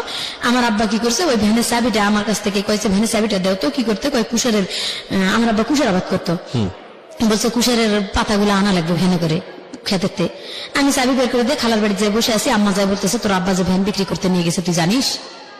আমি বলছি আমার তো বলছে কুশারের পাতা আনবে, ভ্যান যে বিক্রি করতে যাবে এটা তো আমার বলে নাই। আর জামাই যেরকম শ্বশুর সেরকম, আসলে তো লাগবে এখন ঝগড়াটা। মোটামুটি আমার সাথে আমার ভালো হয়ে যাবে তর্ক, যে সময় নিয়ে যাই তুমি আমার বললাম না কে। আম্মা আবার বলতেছে যে তুমি চাবি দিছো কে। এভাবে তর্ক করে থাকলাম। রাত্রে আমার জামাই আসলো, আব্বা ভ্যান বিক্রি করে চলে আসলো। তো আমার জামাইরে ডাকে বলতেছে যে জামাই রাগারাগি করেন না, ভ্যানটা আমি বিক্রি করে আসছি, 2800 টাকা দিয়ে বিক্রি করছি, কুশারের সার দেবো, 15 দিন পর আমার কিস্তি উঠবে একটা, ওখান থেকে টাকা তুলে ভ্যান কিনে দেবো। যাক ওই 15 দিন ওষুধ করে থাকলো। যেদিন 15 দিন হয়েছে সেই দিন কিস্তি উঠার খবর নাই, ভ্যান কেনারও খবর নাই। এখন রাত্রে যায় বিরাট গন্ডগোল লাগে দিল বাড়িতে, আজকে আমার ভ্যান কিনে দিতে হবে, যেভাবেই হোক ভ্যান কিনে দিতে হবে। এখন আমি কিস্তি তুলছি, আমার তো টেনশন এদিকে যে ও ঠিক মতো এমনিতেই পরিশ্রম করে না, একদিকে আবার ভ্যান বিক্রি করে দিল আব্বা। 15 দিন পরে এমন গন্ডগোল লাগলো, ঝগড়ার ঠেলায় ঘর থেকে আমার আব্বা হাড়ি পাতিল সহ আমার বার করে দিল। আমার বাড়িতে আর জায়গায় দেবে না, আমি যে আলাদা ঘরে থাকতাম আমার জিনিসপত্র সব বার করে উঠানের মধ্যে ছুড়ে ফেলে দিছে। আমি যে আমার জামের পক্ষে কথা বলছি এটাই যে এই 3 মাস তো অন্তত ভালো, যেটুকুই আমি কষ্ট করে চলছি তো ভ্যানটা আছে, ও কাঠমিস্ত্রির কাজ হবে না, ওখান থেকে চলে আসে, একদিন এটা করবে একদিন ওটা করবে, বাদাম না তো বাদাম নাই, তাও তো করবে। এখন এরা নাই, এই ছেলে আর কাজই করবে না। এটা বললাম কেন, আমি আমার হাজবেন্ডের পক্ষে বললাম, আমার আব্বা আমার সাথে মানে একবারে রাগ করে তোর বাড়িতেই জায়গা দেবো না, চলে যা। পরের দিন সকালবেলা আমি আমার ছোট বাচ্চাটা নিয়ে, তখন প্রায় বাচ্চার বয়স মনে হয় 1.5 বছরের মতন হয়েছিল আর কি। সে সময় আমি হাড়ি পাতিল গুলা বের করে দিয়েছি, আমি আমার খোলার মধ্যে নিয়ে বসে আছি হাড়ি পাতিল গুলা। তো আমাদের এলাকার ফিজুল চেয়ারম্যান আমার চাচা লাগে, আমার আব্বার বন্ধু আর কি। তো উনি আসছে, উনি অনেক ভালো মানুষ, গ্রামে আসে গরিব মানুষের খোঁজ খবর নিতে। কেন আসছিল গ্রামে জানি না, কে জানি বলছে যে মহসেন ওর মেয়ের বাড়ি থেকে বের করে দিছে। তো আসেও খোলার মধ্যে আমার জিজ্ঞাসা করতেছে যে মা ছাড়া ডাকতো না, আসে বলতেছে যে কিরে মা তুই এগুলা নিয়ে এখানে বসে আছিস কেন? আমি শুধু কান্দে যাচ্ছি, আমি কোনো কথাই বলি না, আমি কাঁদতেইছি। আমার বড় মা বের হয় বলতেছে যে ভাই মেয়েটা ছোটবেলার থেকে তো শান্তি পেলেও না, বিয়ার পরে এমন একটা হাজবেন্ড পাইছে, সেটাও ওই যে এরকম বাদের না, ওই যে এই কাহিনী ভ্যান বিক্রি করে ওর বাপে নিছে, জামাই গন্ডগোল করছে, এখন মেয়েরে দিছে তারিখতে বের করে। তা আব্বারে ওই ফিজুল চাচা ডাক দিয়ে বলতেছে যে কিরে ভাই মহসেন এদিক শুনে যা দেখি কি হয়েছে। আমার আব্বা বের হয়ে আসে বলতেছে যে হ্যাঁ চেয়ারম্যানের কাছে যখন বিচার দিছিস ভালোই কাজ করছিস বেটি, আমারে বলে। অথচ আমি কিন্তু কোনো কথা বলিনি ভাইয়া। বলতেছে বিচার যখন দিছিস তো তোর আজকের থেকে তোর কপাল ভাঙ্গা, যা টাকা তো আমি দেবই, তো তোরে আমি ত্যায্য করে দেবো, আর না হলে হাজবেন্ড ছাড়তে হবে। ওই মুহূর্তে মানে সেই দিন চেয়ারম্যান বললো যে টাকা দেবো, ঠিক আছে, আমার বিচার তো মেয়ে দেয় নাই, তুই ভাই কি অন্যায় করছিস না করছিস সেটা তুই নিজেই জানিস না। এই মেয়েটা এত ছোট বাচ্চার মা, তুই কিভাবে বার করে দিলি মেয়েটার ঘর থেকে? জানিস তো তার হাজবেন্ড ভালো না, মেয়েকে নিজে নিজে বিয়ে করছিল না, তুই দিছিলি? কয় আমি দিছিলাম। এইভাবে যখন মানে চেয়ারম্যান চাচা বলে যাওয়ার সাথে সাথে বললো যে আমি টাকা দিলে বোর্ড অফিসের মাধ্যমে দেবো, এবং চেয়ারম্যান বললেন ঠিক আছে ওই আমার মাধ্যমে দিলে আমার মাধ্যমে দেশ খেলবো, মানে চেয়ারম্যানের হাতে দেবো বলছে বোর্ড অফিসের মাধ্যমে দেশ। এটা এক রাতের মধ্যে আমার আব্বার মাথায় কি শয়তানি চাপছে, উনি একটা ডিভোর্স পেপার লিখছে, একটা মানে বাবাকে ত্যায্য করার জন্য লিখছে, হয় যদি আমি হাজবেন্ড চাই তাহলে বাবাকে ত্যায্য করে দিতে হবে, ওখানে একটা সিগনেচার করতে হবে ইস্টামে, আর যদি মানে হাজবেন্ড চাই তাহলে হাজবেন্ড না চাই তাহলে হাজবেন্ডকে ডিভোর্স করতে হবে। এটা চেয়ারম্যানের কাছে নিয়ে যায়, শো করছে। চেয়ারম্যান বলছে যে এক রাতের মধ্যে তো ভালো খেলা খেলছো তুমি, ঠিক আছে আমি মেয়ের পাশে আছি, মেয়ে তুমি করো, তোমার বাবার এতে সিগনেচার দিয়ে যাও যে বাবা যদি বাবা পারে তোমার ত্যাগ করতে, তুমি পারবা না কেন? তো অনেকটা মানে ছোটবেলার অনেক ইতিহাস গুলা সেই সময় মনে পড়ছিল, চিন্তা ভাবনা করে স্বাক্ষর দিয়ে গেছি।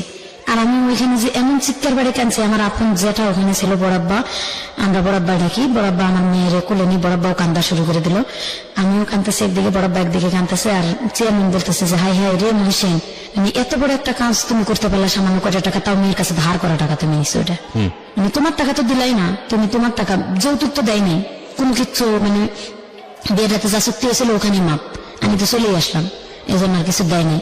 তো যাক আলহামদুলিল্লাহ, আমি বললাম যে এখান থেকে আমি সরলাম, পরে গ্রামে এক বাড়িতে আরেক বাড়ি থেকে আরেক বাড়ি থেকে আরেক বাড়ি থেকে এরকম মানে মানুষের বাড়ি বাড়ি থাকা শুরু করে দিলাম। আচ্ছা, বাপের বাড়ি থেকে বের হয়ে। আচ্ছা, তো হাজবেন্ড তখন কি করছিল? হাজবেন্ড তখন ওই একদিন কাজ করে, ওই একই অবস্থায় রাজমিস্ত্রির কাজ। হাজবেন্ডকে সবাই মানুষের বাড়িতে থাকছিলেন নাকি?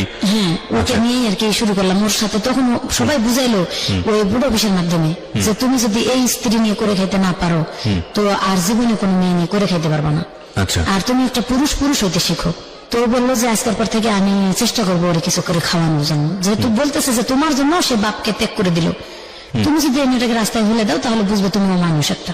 আচ্ছা, এভাবে বলার পরে ও বললো ঠিক আছে আমি যেখানে থাকবো ওরা নিয়ে থাকবো। তো আমাদের গ্রামে একজন লোক থাকতে দিল, একটা চৌকি কিনলাম ভাইয়া। চৌকি কিনে সেই চৌকির মাপে আর কি পলিথিন দুই পাশে দিয়ে বাঁশ দিয়ে বাঁধে মুড়াই রাখতাম, দিনের বেলা, রাতের বেলা পলিথিন ফালায় ঘুমাইতাম। খাবার দাবার তাদের ঘরে রাখতাম, তারা তালা দিয়ে যতক্ষণ যাইতো এদিক সেদিক কাজ করতে গ্রামের মানুষ, আবার যখন আসতো ততক্ষণই ঘর খুলে খাইতাম, কিন্তু ওই থাকাটা বাহিরে আর কি বারান্দায়। আচ্ছা, এভাবে থাকতে শুরু করলাম, কিন্তু 2-4 দিন কাজ করে আর করে না, 2-4 দিন কাজ করে ওই একই অবস্থায় চলতে লাগলো।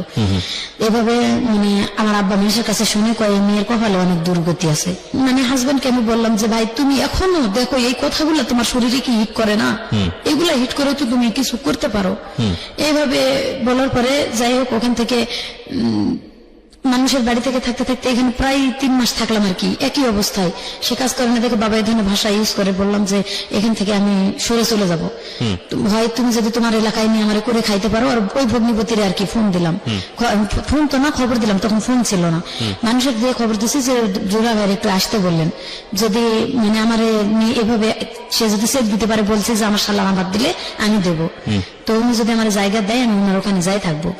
ওনার ওখানে বাড়িতে যাই থাকা শুরু করে দিলাম, ওনার উঠানে ঘর করে দিল একটা টিনের, এবং তুই যদি প্রাইভেট পড়ে কিছু চালাইতে পারোস তাহলে এখানে কিন্তু টাকাটা জমা হইতেছে, এতে জায়গা কিনে বাড়ি করতে পারবি। তো যাক দিল ভাই আলহামদুলিল্লাহ আমি এভাবে করবো। ওনার উঠানে থাকে আমি গ্রামের বাচ্চাদেরকে প্রাইভেট পড়া শুরু করে দিলাম। যখন প্রাইভেট রেজাল্ট দেখা গেল যে প্রাইমারি স্কুলের ছাত্রদেরকে ভালোই পড়াইতে পারতেছি, তো ওখান থেকে আমি একটা পাইলাম, শিশু শ্রেণী স্কুল চালাইলাম। ব্রাত শিশু শ্রেণী স্কুল চালানো শুরু করলাম এবং পাশাপাশি বাচ্চাদেরকে প্রাইভেট পড়ানো। এইভাবে আমি একটু পজিশনে ওঠা শুরু করে দিলাম। তখন আমি করলাম যে আমার জায়গা কিনতে হবে। ওই যে লাইফের এখান থেকে শুরু, আমি মানে জায়গা কিনলাম, পরে কিস্তি উঠায় অর্ধেক টাকা দিয়ে জায়গা নিলাম। এখানে 3 বছর ঘর করে থাকলাম, আমার হাজবেন্ড কোন রকম হেল্প করলো না আমারে। তো যখন আস্তে আস্তে 3 বছর পার হয়ে গেল, কিন্তু জায়গা রেজিস্ট্রি হয় না, আমার হাজবেন্ড গুরুত্ব দেয় না, আমার খরচ পাতিও দেয় না। আমি বাচ্চা নিয়ে নিজে চলতে পারি না, কিস্তি চালাইতে পারি না, এভাবে মানে বেতন তখন কম শিশু শ্রেণীর। মানে কোরআন শরীফ পড়াইতাম গ্রামের বাচ্চাদেরকে, তারা ঠিক মতো বেতন দিতে চাইতো না। পরে মানুষের বাড়িতে ধান সিদ্ধ করা শুরু করে দিলাম, যে সিজনারি একটা ধান সিদ্ধ করলে তারা একটা করে কাপড় দেয়, 2 বাড়িতে করলে 2টা কাপড় দেয়, কিন্তু এক সিজনে 2 বাড়িতে করা যায় না। 1 বাড়িতে করলাম এবং স্কুল চালাইয়ের মধ্যে আবার সবকিছু করা শুরু করে দিলাম। এরকম করে জায়গাটুকু যেভাবে আটকালাম, 3 বছর পরে ওনারা জায়গাটা আরেকজনের রেজিস্ট্রি দিল। ওই জায়গা ওখান থেকে রেজিস্ট্রি দেওয়ার পর আঘাতের পর আঘাতই পাচ্ছে ভাই। আমার বাপের বললাম একটু হেল্প করতে, আমার বাপ কোনো হেল্প করলো না। তো ওখান থেকে আবার ওই জায়গাটা যখন ওরা ফেরত বা আরেকজনের রেজিস্ট্রি দেয়, আমি তাদেরকে গ্রামের মাধ্যমে একটা বিচার দিলাম যে আমার না বলে কেন জায়গাটা অন্য কারো রেজিস্ট্রি দেওয়া হলো, যেখানে আমি ঘর করে থাকতেছি, এখানে সেটা বেড়া দিয়ে ঘর করেছিলাম। তো ওখানে আমার ছোট মেয়েটা পেটে আসলো। ছোট মেয়ে পেটে থাকাকালীন আমি মানে বাচ্চা পেটে নিয়ে আমি কোথাও যাবো না যাবো, 1টা বছর আবার ওরা থাকতে সময় দিল। এই 1 বছর আমার হাজবেন্ড অনেক বুঝাইলাম যে ভাই তুমি আর একটু কিছু করো, যাতে জায়গা, আমি কেবল তো একটু পজিশনে আসছি। তো তখন ও চুরি চামারি করা শুরু করে দিল আবার আমার হাজবেন্ড। আচ্ছা, যার কারণে কারেন্টের পোল থেকে, কারেন্টের তার থেকে, সরকারি টিউবওয়েল এলাকার মানে যত কিছু আছে ভাইয়া, না বললে আপনি বুঝবেন না আমার মানে আমি কোথা থেকে আঘাত পাই, কোথায় আসছি। মানে যা আছে চারপাশে যা পাচ্ছিল সব চুরি করছে, সব চুরি করা শুরু করে দিল। তো ওরা আমি বলতাম আপনার বাবার অভ্যাসের কিছুটা ওনার মধ্যে চলে আসছে। তখন আমি এক অত্যাচার থেকে আরেক অত্যাচারে চলে আসলাম এবং আমার 2টা বাচ্চা, তখন আমি পারিনি কিস্তি চালাইতে। এভাবে যখন চুরি চামারি শুরু করে দিল, আমি না করে দিলাম যে ভাই তুই এটা করিস না। আমি ওর এক কথা ওর কামাই খাওয়া বন্ধ করে দিলাম, তুই তোর মতো থাক, আমি আমার মতো থাকি। আমি আমার বাচ্চাদেরকে নিয়ে আমি ধান সিদ্ধ করে খাই বা এটা ওটা করে আমি আমার বাচ্চাদের মানুষ করবো। কিন্তু তোরা আমি ডিভোর্স, কি কারণে তোর ডিভোর্স করবো না, আমার বাপের আমি কিন্তু ত্যায্য করে দিয়েছি তোর কারণে। এই মানে প্রসঙ্গটা ধরে আমি কিন্তু আর ডিভোর্স করতেছি না। আর বাচ্চা আমি এখান থেকে বাদ হয়ে গেলে আমার অন্যখানে বিয়ে হতে হবে, আমি যার কারণে আমি এখান থেকে বের হতে পারতেছি না। তুই তোর মতো থাক, তুই বিয়ে শাদী করে সংসার করলে কর। এইভাবে আমি বাচ্চা দুটা নিয়ে গ্রামে থাকা শুরু করে দিলাম। তারপরে আরো 1 বছর পরে আমি ওই জায়গাটা বাদ দিয়ে আমি আরো 7% জায়গা কিনলাম। তখন আমার বাবারে ডাকলাম যে আমার জায়গাটা রেজিস্ট্রি করে দিতে। এই সম্পর্কে আমি জানি না, ওই ভগ্নিপতি যে বাড়িতে বের করে দিল তারও ডাকলাম, যেহেতু আমি জায়গাটুকু নিলাম কষ্ট করে, রেজিস্ট্রি করে দিল। তারা বলতেছে যে তুই তোর হাজবেন্ডের নামে দিস না। তো উনি ওর নামে দিলাম এই কারণে, যদি আমি আগে মারা যাই ও কোথায় থাকবে, ওরা তো আমি বাদ দিতে চাচ্ছি না। আমার বাবার উপর টিকা দিয়ে আমি ওরা নিয়ে করে খাইতে চাচ্ছি। ও যা মানে তাই করুক, ওটা ও খাবে, আমি খাবো। তখন আমি কিস্তি উঠাইলাম, উঠায় 7% জায়গা কিনলাম। কিনে বাড়ি করলাম। ওইখানে আবার মাটির থেকে মাটি ঢয়ে, নিজে মাথায় করে মাটি ঢয়ে ঘর করলাম, 2টা মাটির ঘর করে এখানে থাকা শুরু করে দিলাম। কিন্তু আমি যখন ঋণ হয়ে গেল, জায়গা মানে 2-3টা সমিতি থেকে কিস্তি উঠাইছি, আমি আর কুলাইতে পারতেছি না। ঘর করার পর আমি আর গ্রামে থাকতে পারলাম না। এবারে ওই বাড়ি থেকে চাল ধার করে খাওয়া শুরু করলাম, ধার করেও আর কুলাইতে পারতেছি না। মানে একেবারে ঋণের বোঝা আমার বেশি হয়ে যাইতেছে। তখন আমি ঢাকা চলে আসলাম, আমি ঢাকা চলে যাব। গ্রামের মানুষের কাছে, এর কাছে ওর কাছে 200-100 টাকা ধার নিলাম, যে 100 করে ধার দেয়। আমার খালাতো মামাতো ভাই, মানে তখন আমার জামাই খুব হাত মারধর করতো আমারে, খুব প্রচুর, তখন আরো বেশি হলো। ওই যে কাজগুলো করে আমি করতে দেবো না, যার কারণে আমার বেশি অত্যাচার শুরু করে দিল। কিন্তু যখন আমি এই যে বিপদে পড়ে গেলাম যে আমি কিস্তি চালাইতে পারতেছি না, মানুষের কাছে মুখ দেখাতে পারতেছি না, দোকানে বাকি, বাচ্চা 2টা তখন ছোট। তো বড় মেয়ের বয়স 5.5 বছর, 8.5 বছর, ছোট মেয়ের বয়স 3.5 বছর। তখন বড় মেয়ে মোটামুটি ভালো পজিশনে লেখাপড়া করতেছে, ক্লাস 5-এ, দেখতেছে রেজাল্ট ভালো, কিন্তু আমি পারতেছি না আর কুলাইতে। তখন আমার কিছু করতে হবে বাচ্চা মানুষ করতে গেলে। আমি যে ঢাকা চলে আসলাম গ্রামে, আমার বাপের বাড়িতে এসে বাপের বলি নাই যে আমি ঢাকা যাব। গ্রামে খালাতো চাচাতো মামাতো ভাইদের কাছে 100 করে টাকা, এর ওর বাড়ি থেকে সবাই 2 কেজি করে চাল আমার নিজের থেকে দিল, এটা নিয়ে যাও গ্রামে, যাই তুমি ঢাকা শহরে চাকরি করো। যেদিন আমি ঢাকা চলে আসবো সেদিন আর বাবা চলে আসলো, আমিও যাবো এবং আমি ওখানে যে রিক্সা চালাবো, ভালো হবে আরো আমার জন্য। নিয়ে চলে আসছে আমার সাথে করে। 1 মাস বসে থাকার পরে পরিচিত হলো জায়গাগুলো, হওয়ার পরে ও রিক্সা চালা শুরু করে দিল। আমি ওর টাকা থেকে 500 টাকা একদিন কিস্তি দিছি বাড়িতে, আমার মেয়ে না খায় আছে শুনে। তখন আমার আম্মা আবার সন্তান নিবে না, আমার আম্মা আগের থেকেই কোনোদিন দায়িত্ব নিতে চান, আমি নিজেই চলতে পারি না, আমারই অসুখ, এসে আমি সন্তান নিব না। আমি বলছি আমি ঢাকা যাই, একটু পজিশন উঠে আমি বাচ্চা দুটো নিয়ে যাবো মা, তুমি খেলে অল্প কটা দিন দেখো। এভাবে জোর করে রাখে চলে আসছে, চুরি করে আসার মতো। তখন ওর বাবা চলে আসলো, আমি বললাম যে তুমি যখন আসছো ভালো হয়েছে, তো আমার বাচ্চা দুটো আমি কেন ওদের কাছে ফেলে রাখবো, ওরা তো দেখশুন করবে না সেরকম করে। আমার ছোট ভাইয়ের বিয়ে হয়ে গেছিল, তখন ভাই বউ আরো বেশি মানে ই করতো, রাগারাগি করতো, দেখতে পারবে না, মারধর করতো এক কথায় বাচ্চা দুটারে, যার কারণে একটু খাওয়া কম বেশি হলে মানে বকাবকি করতো। আমি বলছি যে বাচ্চা দুটো নিয়ে আসো, এখন নিয়ে আসবো না, তুমি আগে চাকরি করে ভালো করে বেতন পাও। আমি চাকরি করে বেতন নিয়ে এসে ঘরে রাখে প্রথম মাসের বেতন রাখেই আমি চলে গেছি অফিসে, যে দোকান রাখি দেবো। ও প্রথম মাসের বেতনই নিয়ে পলায় চলে গেছে। পরে আমার বড় মেয়ের বিয়ের বয়স যখন হয়ে গেল, ওর বাবা এক কথায় কোনো কাজ কাম করে না, বাদ ওটা সাবজেক্টই বাদ দিয়ে দিছি। পরে আমি নিজে থেকে বিয়ে দেবো, আমার বাপ মারে বললাম যে আমি মেয়ে বিয়ে দেবো, তো তারা কেউ গুরুত্ব দেয় না, এইদিকে কোনো ইয়ে আসে না। পরে মেয়ে বিয়ে দিলাম, দিয়ে আমি ঢাকা শহরে চলে আসলাম, তখন ওর আব্বার সাথে আমি থাকি না। বিয়ে দিলেন কি বাবার অমতে? বাবার মতে, নিজের মতো করে বিয়ে দিলেন? না, ওর বাবার মতে, গ্রামের মানুষ নকশা হয়, এখন আমার গ্রামে বিয়ে দিছি। গ্রামের ছেলে একটা প্রস্তাব দিছে, গ্রামের মানুষই আমরা বললো কি ওর বাবা যেহেতু ভালো না, তো ছেলে ভালো ছেলে পাইছে, বিয়েটা দিয়ে দাও। গ্রামে বিয়ে দিয়ে দিলাম ঠিকই, তো ছেলে সেদিন বলছে আমি একটা পয়সা কোনো দেনমোহর নিব না, কোনো টাকা পয়সা কিছু নেবো না, তবে যৌতুক নেবো না। আমি মানে 50,000 টাকা দেনমোহর হিসাবে আর কি এটা করলো, যেহেতু যৌতুক নেবে না, গ্রামের ছেলে, গ্রামের মানুষ, তার স্কুলের মাস্টার এবং মাতবররা সবাই আছে, বিয়েটা দিয়ে দেওয়া হলো। দিয়ে দেওয়ার পরে 1 বছর পরে জামাই চাপ দিতে শুরু করলো 50,000 টাকা নেবে। তখন আমি 30,000 টাকা পর্যন্ত দিয়েছিলাম, আর বাকি 20,000 টাকা আমি দিতে পারিনি। আমি মানে চলতে পারতেছিলাম না ঢাকায়, আমি অনেক কষ্ট হয়ে গেছে। ওর বাবার তখন আমি ডিভোর্স করে দিছি অলরেডি, ওর বাবার ডিভোর্স করে দিয়েছি। ওর বাবার কাছে আমি মারধর করতে ঢাকায় আসে দেখে আমি তার ডিভোর্স করলাম, যে আমি চাকরি করতে পারতেছি না, আমার যদি হাত পা ভেঙে থাকে আমি খাবো কি, তো ওর মারও খাবো না, ওরা ডিভোর্স করে দিলাম, তুই যা। বাড়িটা যাই বিক্রি করে দিলাম। আমার মেয়ে বলতেছে যে আমার ভাত নষ্ট হয়ে যেতেছে তোমার কারণে, তুমি টাকা না দিতে পারলে। তো যাক, বাড়িতে যাই, মেয়ের বাড়িটা বিক্রি করে দিলাম। আমার আব্বারও জিজ্ঞাসা করি নাই আমি তখন, মানে লাস্টের দিকে এসে আমি আর পারতেছিলাম না, আমি নিজের থেকে বিক্রি করে দিই যাতে সন্তানের ঘর না ভাঙে। বিক্রি করে দিয়ে আমি যত টাকা পেয়েছি সম্পূর্ণ দিয়েছি সন্তানে, যে মা আমি বাড়ি বিক্রি করার যত টাকা, আমি বলছিলাম প্রথমে তুই লেখে নি, রেজিস্ট্রি দিয়ে দিই, তোরা অন্তত রেজিস্ট্রির খরচটা জোগাড় কর। বলতেছে না আমরা রেজিস্ট্রি নিবো না, ওই জায়গায় রেজিস্ট্রি নিলে বাপে এসে ঘরের মধ্যে শুয়ে থাকতে ভাত না দিয়ে পারবো না, ওই বাপের আমরা ভাত দিতে পারবো না, তুমি জায়গা বিক্রি করে টাকা দিয়ে যাও। বিক্রি করে তখন গ্রামের মানুষের মাধ্যমে জমি লিখে নিয়ে দিয়ে আসলাম বন্ধক, মেয়েরে 70,000 টাকা দিয়ে জমি দিয়ে গেলাম। আমি এ টাকা নিবো না, দেখবো না, তোমার একটা বোন আছে, তুমি পারলে তারে দেখো। আমি কোথায় যাবো না যাবো আমি নিজেও জানি না, মানে ওই সময় তো আমি নিঃস্ব হয়ে গেলাম, অনেক কষ্ট জায়গা কিনলাম, স্বামী ডিভোর্স করলাম এবং জায়গা তারপরে কি হলো? এই জন্য আমি বলছি যে আমি কোথায় যাবো না যাবো, তুমি তোমার বোনকে একটু দেখো। ওখানে রাখে চলে আসলাম। বোন মানে আপনার ছোট মেয়েটা? হ্যাঁ, ছোট মেয়ে রাখলাম। ও ছোট মেয়ে, ওর শাশুড়ি নাকি ক্যাটক্যাট করে ঝগড়া অশান্তি করে, রাখলো না, ওর বাবার কাছে দিল। আর ওর বাবার কাছে দেওয়ার পর আমি ঢাকা থেকে কিছু টাকা পাঠা শুরু করলাম, 1,000-1,500 টাকা। আমি গার্মেন্টসে চাকরি করতাম, আরো আগে থেকে তো গার্মেন্টসে চাকরি করি, আর 7 বছর 8 বছর আগে থেকে বললাম যে জায়গা নিয়ে পরে থেকে চাকরি শুরু করে দিছি।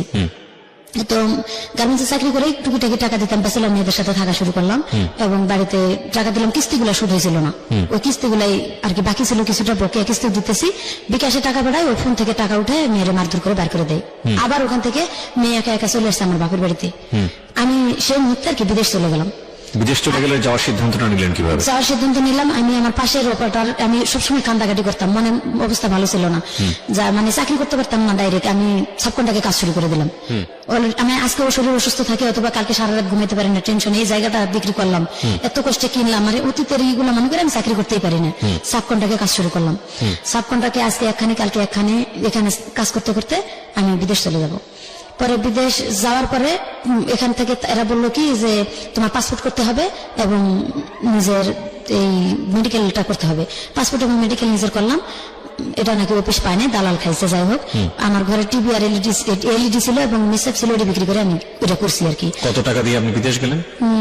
প্রায় 20,000 টাকার মতো খরচ হলো। কোন দেশে গেলেন? এটা সৌদি আরব চলে গেলাম। প্রথম জীবনে সৌদি আরব চলে গেলাম। আচ্ছা, কত সালের দিকে এটা? এটা 2015-তে। আচ্ছা, গেলেন। তারপর 15-র কোন মাসে, নভেম্বরে মনে হয় গেছিলাম সম্ভবত। যাই হোক, গেছি।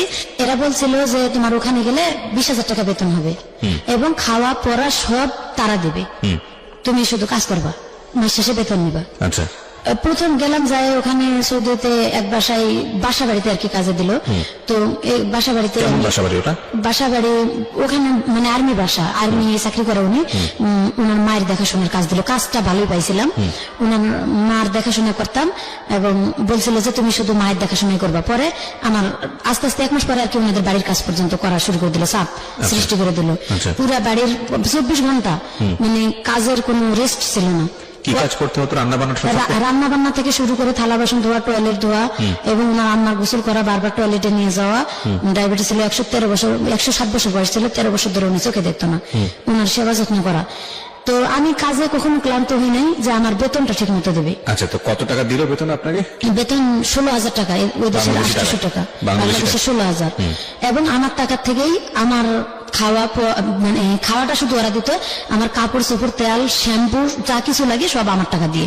ওই 16,000 টাকার মধ্যে? 16,000 টাকার মধ্যে। তো এটা তো বাংলাদেশি ভালো ছিল। বাংলাদেশে অনেক ওখানে মানে জিনিসের দাম অনেক, যে শ্যাম্পু তেল সাবান যেটা কিনি কুলায় না, তো অনেকের জিনিসের দাম বেশি। তখন আমি গেছি যখন 2 বছর শেষ করে আসি, মানে দেখতেছি ভালো, এর থেকে ভালো পজিশনে অনেকে 1500 টাকা বেতন পায় এবং মালিকে খাওয়া পড়া দেয়। এক এক বাসায় কিন্তু এক এক রকম সিস্টেম।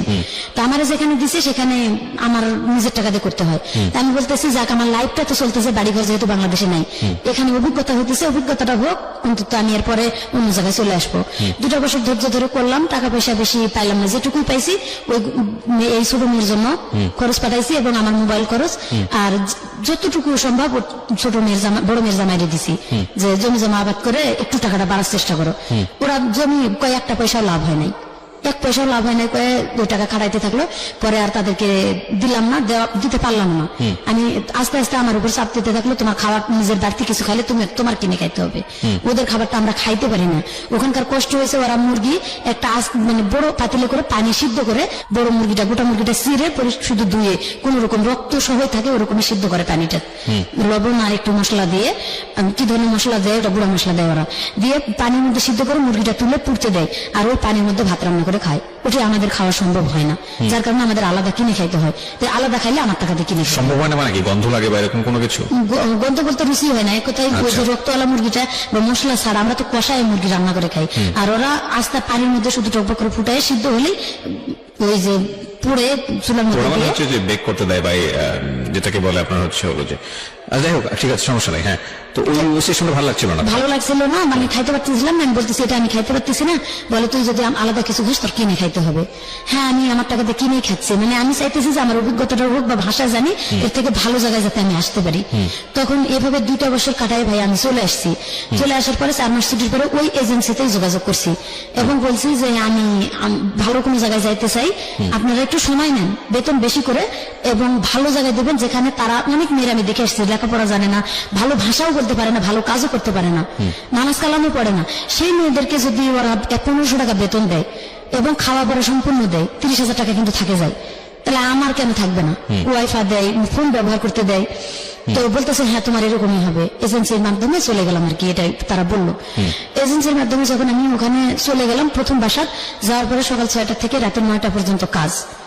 তো আমি বলছি যে আলহামদুলিল্লাহ আমি কাজ করব, কিন্তু আমার পজিশন, আমার বেতন বলতেছে তুই 1 মাস কাজ কর, তোর ভালো লাগলে আমরা বেতন তোর যেটা চুক্তি করে আনছি এটাই দিব।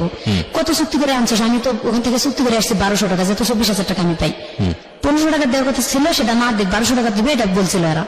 বলতেছে যে না 1000 টাকা বেতন তুই পাবে। তখন থেকে আমি এজেন্সিতে জানা শুরু করলাম, দিলাম যে আমার ওখান থেকে যা চুক্তি করে আনছেন, আমি 2 বছর থেকে গেছি, অনেক মেয়েরা টিকতেই পারে না, আমি যে টিকতেছি শুধু আমার লাইফটা গড়ার জন্য, যাতে আমি একটা নিজে গার্মেন্টস ফ্যাক্টরি দিতে পারি অথবা টেলার্সের দোকান দিতে পারি, ছোট মোটো করে চলতে পারি আমি।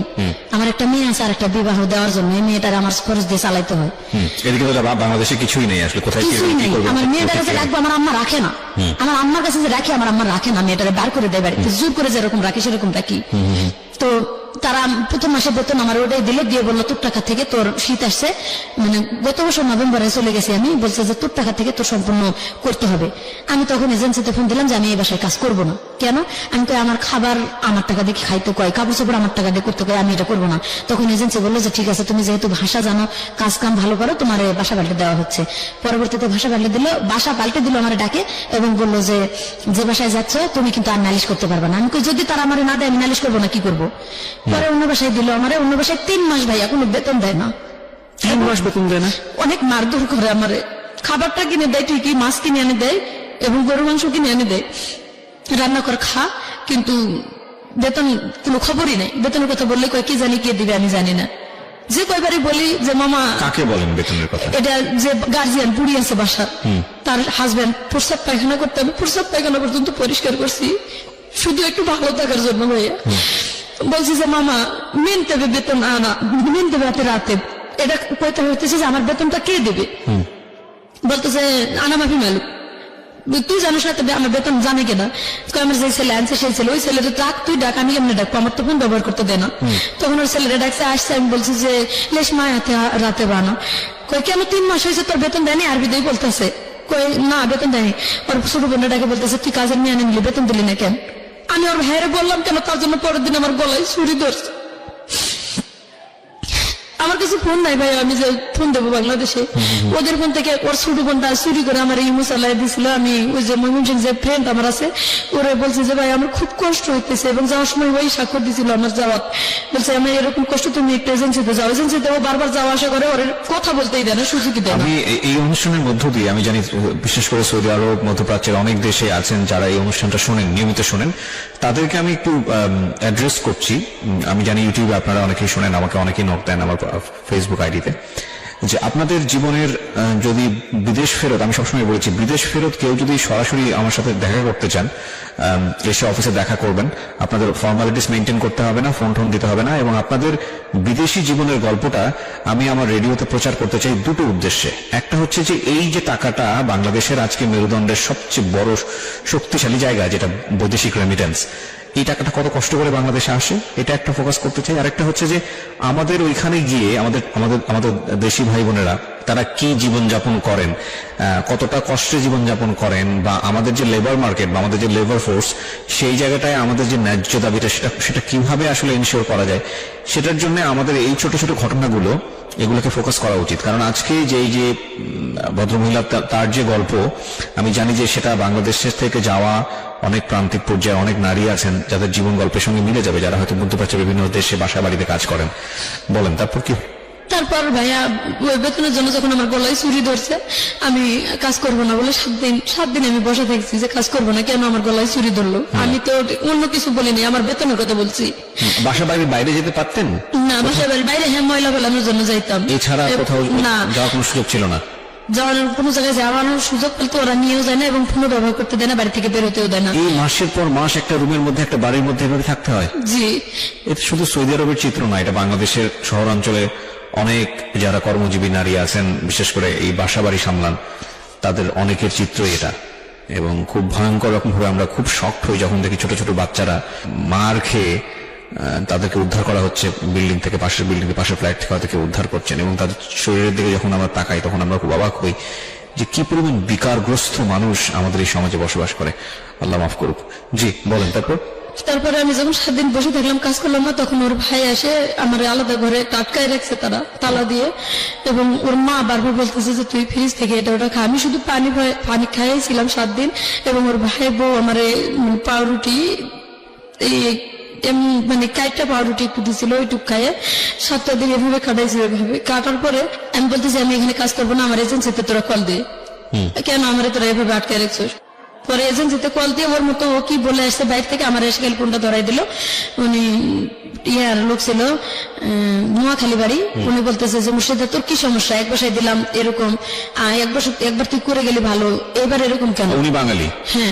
আমি বললাম একবার আমি করে গেছি ভালো, সহ্য করে গেছি এই কারণে যে আমি যাতে ভাষা শিখে এর থেকে ভালো একটু পজিশনে আসতে পারবো। আর আমি বলেও আসছি যে আমি দেখছি অনেক মানুষ যারা ভালো মানুষ, আমার কপালে কি এরকম শুধু পড়ে? এই কথাটা বললাম। বলতেছে যে বোন এখানে আসলে হয়তো তোর এজেন্সি মারধর করবে, তো এখানে না আসে ওরা আরেক বাসায় তোরে দিতে চাই, তুই দেখ আরেক বাসায় যদি ভালো হয় সেখানে করবি। বাট আপনি বললেন না যে আপনাকে 3 মাস যাবো স্যালারি? বলছি হ্যাঁ, আমার স্যালারি দেয় না, কয় যে তোর স্যালারি দিয়ে তোরে দিয়ে আসবে। তা আমি বললাম আমার স্যালারি হাতে দিয়ে আমার দিয়ে আয়। স্যালারি দিল না, এবং রাত্রে দিয়েও আসলো না, রাত্রে সারা রাত ওখানে রাখলো। রেখে পরের দিন সকালবেলা আমার ফোন কিন্তু যাওয়ার সাথে ওনারা নিয়ে নিছে। পরের দিন ওনার ছোট ভাই আসছে বেড়াইতে, ওনার ছোট ভাইয়ের গাড়িতে উঠে আমার পাঠাই দিল, আমার ফোনও দিল না। এবং আমার যে কাপড় চোপড় গুলো আমি নিয়ে গেছি, আমার ব্যাংকের চেক বই টই নতুন করে চেক নিয়ে গেছিলাম যে আমি আগের বার তো যা করছি এবার ব্যাংকে টাকা জমা বন্ধ, তো মেয়েটার জন্য কিছু করবো। সেই ব্যাংকের চেক তারা নিয়ে গেছে সবকিছু, মানে কোনো কিছু রাখে নাই, মোবাইলের সিম যত সব খুলে নিছে। 3টা সিম ছিল আমার কাছে, 3টা সিম নিয়ে গেছে ওরা। নিয়ে যাওয়ার পরে আমি ওখান থেকে মানে পরের দিন ওর ভাই, ছোট ভাই নিয়ে আরেক মেজো ভাইয়ের বাসায় নিয়ে আমার থুয়ে দিল। তারপর আমি যাই কান্দাকাটি করলাম, আমার খাওয়া দেনে এতদিন ধরে আমি না খাইছি, খাইতে দিল, খাইও বললো তার বাড়ি অপরিষ্কার, পুরা বাড়ি। সৌদি মহিলারা ভাই এত খারাপ, আমাদের বাংলাদেশের মহিলারা এতটা খারাপ না যে অত কষ্ট করে আসছে। পুরা বাড়িটা ধোয়া, একবার ছাদ থেকে নিচতলা পর্যন্ত ধোয়াইলো, বাড়ির ঘর, থাল বাসন, রান্নাঘর, বক্স যা ছিল সব পরিষ্কার করাইলো। করানোর পর কয় কি তুই তো সুন্দর কাজ করতে পারিস, মিয়া কাজ তো তোর এরকম করলো কেন, বেতন দিল না তোর? আমি আমার মায়ের বাসায় কাজে দেবো, তুই যাবি? আমি কই মায়ের বাসা আর বোনের বাসা বুঝি না, আমি এসে কাজ করতে, আমার মাস শেষ হবো বেতন দিব, এই বাসায় দিলে আমি যাবো, যে কোনো বাসা। 30 তারিখ যেদিন আসবে আমার বেতন দেবো, 31 তারিখ পড়বে আমি কাজ করবো না বেতন না দিলে। তখন বলতেছে যে তোর কোনো সমস্যা হবে না, আমার মায়ের বাসায় আমি দেবো। 3 দিন ওখানে রাখলাম, ওর মা আসার খবরই নেই। তখন 3 দিনের দিন আমি নিজে পুলিশের কাছে ধরা দিলাম। মানে সকালবেলা আমার মনে করছে যে আমি যাবো না, বাইরে তালা রাখে, খুলে রাখে, ওর হাজবেন্ড কাজে গেছে চাকরিতে, আর আমি চাকরি করে আমি চলে গেছি পুলিশের কাছে। পুলিশের কাছ থেকে যে আমার আনছে, কয় অফিসে দিয়ে আসতেছি এখনই, এই কথা কয়, অফিসের কথা কয়, আমরা পুলিশের কাছে নিয়ে আসে, বাসায় এসে বলতেছে যে কি লাভ মুর্শিদা, দেখ আমরা নিয়ে এসছি আবার, এখন যদি তোর সারা জীবন আটকে রাখি বেরোতে পারবি না। আচ্ছা, তখন আমি বললাম যে তোদের যদি মানবতা থাকে তো তোরা আমার আটকাবি না, আমি তোদের কি অন্যায় করছি? আমি তো তোদের বাসার কাজের মেয়ে না, তোরা আমার কালকে খাটাইছে, 3.5 দিন ফিরে রাখতেছ, আমি আসি। এতদিন আমার বাংলাদেশে যোগাযোগ করতে দেশ না, আমার সন্তানটা কোথায় আছে আমি খোঁজ খবর নিতে পারতেছি না। এভাবে যখন বললাম তখন ওর বউ কইতেছে যে ওর সাথে রাগারাগি করিস না, আমি আমার মায়ের কাছে দিয়ে দিব। ওর মা আসলো, সামনাসামনি কথা হলো, আমার সাথে চুক্তি করালো ওর মার যে 7 দিন ওর মা দেখবো আমারে, আমি যদি ঠিক মতো কাজ করতে পারি তাহলে আমারে তার বাসায় রেখে দেবো, আর যদি আমার তাদের ভালো লাগে আমি থাকুন। এভাবে চলে গেলাম 7 দিনের জন্য। 7 দিনের কাছে 15 দিন রাখলো। 7 দিন কাজ করে বলতেছে যে তুই মিয়া তোর কাজ ঠিক আছে, আর 7 দিন তুই দেখ যে আমাদের বাসায় কাজ করতে পারবি কিনা। ঠিক আছে, তাও দেখলাম। তখনও আমি বলতেছি যে আমার আগের 3 মাসের বেতনটা নিয়ে আসে দে। বলতেছে যে যদি আমরা তোর 15 দিন পর নিয়ে মোকালা করে তাহলে তোর বেতন এনে দিয়ে তোর নিম। আচ্ছা, 15 দিন চলে গেল। সেদিন বলতেছে যে আজকে তোর 15 দিন হয়ে গেছে, আজকে থেকে তোর বেতনের শুরু, তুই কাজ করবি, আমরা উকালা করে নিতেছি। উকালা নিতেছিস, আমার বেতন এনে দে। আমরা জানি না কি অবস্থা, দেখেন কোন পজিশনে আমি আছি। ফোন দেওয়ার তো যোগাযোগই নেই, নাম্বারও দেয় না, ফোনও দেয় না, বলে কি যে আমরা জানি না। আচ্ছা তোরা জানিস না, কে জানে আমার বেতন কে আনি দেবো? তখন আমি আর কিচ্ছু না বলে কান থেকে কাজ করা শুরু করলাম। কাজ করতেছি, ওই 7 দিন পর ওই যে মেয়ের জামাই আর যার ছেলে আর কি শ্বশুর বাড়িতে দিল, ওই ছেলে আসছে এখানে শ্বশুর বাড়িতে, আমি আলাদা করে তার রুমে গেলাম। ওরা যায় যখন বললাম যে তোর মার বাসার বেতনটা তো আমি পাই নাই এখনো, আর ওদেরকে বললো ওরা গুরুত্ব দেয় না। তো ও মোটামুটি ভালো মানুষ ছিল, ওর সাথে সাথে ওর মার নাম্বার। মানে 3 মাস 4 মাস যাবত কি হচ্ছে, আপনার মেয়ে কোথায় আছে, কি অবস্থা কিছু জানেন না? কিছু জানি না আমি। কি ভয়ঙ্কর অবস্থা। পরে আমার আম্মা এদিকে বকাবকি করে শেষ করে দিতেছে, টাকা পয়সা পাঠায় না, আমি খারাপ মানুষ, আমার দেশে থেকে কুলাই নাই দেখে আমি বিদেশে গেছি। বলেন তারপর? পরে ভাইয়া আমি উনারে বলার পরে উনি ওনার ছোট ভাই চাকরি করে পুলিশের ওখানে, ওনার ভাইয়ের ফোন দিল, দিয়ে ওনার ভাই চলে আসলো ওনার কাছে আর কি। ভাই যায় দেখা করে 2 মাসের বেতন দিল আর কি। ওনার ভাই বলতেছে আমি 2 মাসেরটা দিতেছি আর আমার ছোট বোনের কাছে 1 মাসেরটা নিতে। তো ওই 2 মাসের বেতনটা আমার আনে দিল। দেওয়ার পরে আমি বললাম যে তুই আমারে দিলে আমি কই দিমু, তুই পাঠায় দে। তো ওই আবার আমারে নিয়ে ব্যাংকে চলে গেল ওর শাশুড়ির কাছে বলে, আমি ওরা ব্যাংকে নিয়ে গেলাম। যাওয়ার পরে ব্যাংকে পাঠাইতে পারলাম না, আবার ঘুরে আসে ওর ভাইয়ের নাম্বারে পাঠাইলো, ওর ভাই আবার ওখান থেকে পাঠাই দিছে আমার বাংলাদেশের টাকাটা, ওই 2 মাসের বেতনটা। কিন্তু তাও আমি আমার মেয়ের সাথে কথা বলতে পারলাম না। টাকাটা যে পাঠাইছে আমি শুধু ওই যে আমার ওই ফ্রেন্ড আছে ময়মন সিং, ওর ঈদের টাকাটা পাঠাইছি বিকাশে, এবং পাঠাইছি বলছি যে ভাই তুমি আমার মেয়ের খোঁজটা নিয়ে, আমার আম্মার আবার ইমো মোবাইল নাই, মানে আমার মেয়েরও নাই ছোট মোবাইল গুলা। পরে আমি বলছি যে তুই একটু আমার মায়ের কাছে টাকাটা পাঠাইয়া বলি যে আমার মায়ের দেখতে, আমি যতদিন নাইছি আমার মায়ের যেন কারণ না ফেলায়। ও যখন ফোন দিছে কয় তোমার মতন বন্ধু আছে যার বাপ মা লাগে না তার, তোমার কাছে যখন টাকা পয়সা পাঠায় সব টাকাই তোমার কাছে পাঠায়, তুমি সব আমাদের কাছে আসলে টাকা পয়সা দেয় না, যোগাযোগ করবে না দেখে, মানে টাকা দিবে না দেখে যোগাযোগ করে না, তাহলে তোমার সাথে কিভাবে যোগাযোগ করে? এই কথাটা বলার পরে বলছে বাড়ি থেকে বের করে দেবো। তখন ও আনে আমার মেয়েকে মাদ্রাসায় ভর্তি করে দিছে। মেয়ে মাদ্রাসায় থাকতে পারবে না, এখানে ওরা কি হয়েছে আমি ওইখানে কিছুই করতে পারতেছি না, ওইখানে আমি আমার ফোন বন্ধ। আবার গেছে এভাবে আরো 3 মাস, মানে ওই বুড়ি বাবা 3 মাসের বেতন আটকাই দিছে। আমার সুন্দর মতন বুঝাই কয় যে তোর 4 মাসে 5 মাসের বেতন একবারে পাঠাবি, তোর কাজে লাগবো। 5 মাস হয়ে গেছে বেতন দেনে, যখন আমি কাজ বন্ধ করে আবার পুলিশের কাছে গেছি। আচ্ছা, তখন 5 মাসের বেতন পান 5 মাসের বেতন আবার পাই নাই, মানে ওদের ওখানকার 1 মাসের আছে, বুড়ি 4 মাসের, জি। মোটে 5 মাসের বেতন হয়ে গেল। এই 5 মাসের বেতন না পাই আমি চলে গেছি যখন, তখন ওইখানকার 1 মাসের বেতনটা পুলিশের কাছে থাকাকালীন আনে দিল। আচ্ছা। এবং বুড়ির ছেলে আসে ওদের সামনে আমার 100 টাকা গিফট করে, এটা বাংলাদেশে 2000 টাকা হয়, গিফট করে বলতেছে তোর ফোন আজকে তোর হাতে দেবো, ওয়াইফাই দেবো, নাহলে তোর সিম কিনে দেবো আমি পার্সোনাল আলাদা করে, তুই অল টাইম বাংলাদেশে যোগাযোগ করতে পারবি, এবং আমি তোর বেতন প্রত্যেক মাসে মাসে ক্লিয়ার করে দিব। আমি কই আগের 5 মাসের বেতনটা আমার দেও। বলতেছে যে তোর আগের 5 মাসের বেতন, এই যে ওরা 1000 টাকা দিয়েছে আগের মাসেরটা, ওদেরটা, আর আমি আমারটা বাসায় যাই তোরে দিতেছি সব। এই টাকা নিয়ে বাসায় গেল, বাসায় যে দোকানে নিয়ে গেল, আমার দোকান থেকে কাঁচা বাজার যা যা লাগে আমি কি কি খাবো কিনে দিল সবকিছু। জি। সেই দিনটা পুলিশের কাছ থেকে আর কি লিখে দিয়ে নিয়ে আসলো, নিয়ে এসে কিনে দেওয়ার পরে আমি আবার 1 মাস, ওই 3 দিন 4 দিন পর এই 2 দিন পরে দিতেছি, 1 দিন পরে দিতেছি, করতে করতে আবার 1 মাস কাজ করলাম ফুল তাদের বাসায়। আচ্ছা। আগের ওই 1 মাসের বেতনটা আমার দিছে, কিন্তু এটা এই বেতনটা দেওয়ার কোনো খবর নাই। এভাবে আবার ওদের 5 মাসের বেতন জমলো। তা আগের 1 মাসের যে বেতন পাইছি আমি কুষ্টিয়ার এক ভাইয়া, আমি ময়লা ফেলতে আসে, ওই কুষ্টিয়ার ভাইয়ারে দিয়ে আমি পাঠাই দিছি যে ভাইয়া আমি আমার এই নম্বরটা দিলাম আর টাকাটা দিলাম, মানে বিশ্বাস করে যদি তুমি পারো একটু হেল্প করো, আমি খুব কষ্টে আছি।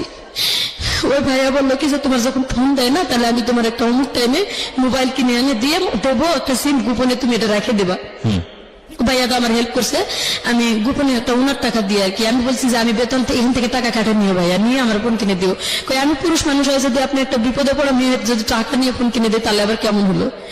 তবে ভাবি আমি একটা সিম সহ করে কিনে দিতেছি, তবে সিমটা যদি কোনো বাইসেন্স ধরা পড়ার মতন ভাব হয়, সিমটা আপনি ভাঙ্গে টয়লেটে ফেলাই দেন অথবা মুখের ভিতরে ঢুকায় রাখেন, যেহেতু ফিঙ্গার দিয়ে কিনতে হয়, আমার যাতে সমস্যা না হয়।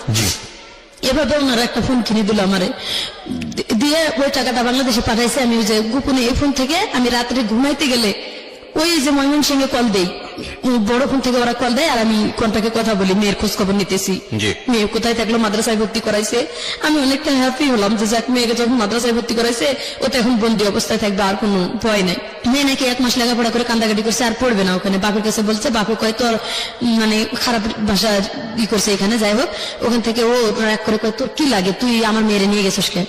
ওখান থেকে বের করে মানে মেয়ে নিজে নিজে পালিয়ে আসছে, ওখান থেকে বের হয়ে গ্রাম সম্পর্কে এক ভাইয়ের বাসা শহরে ওখানে থাকলো।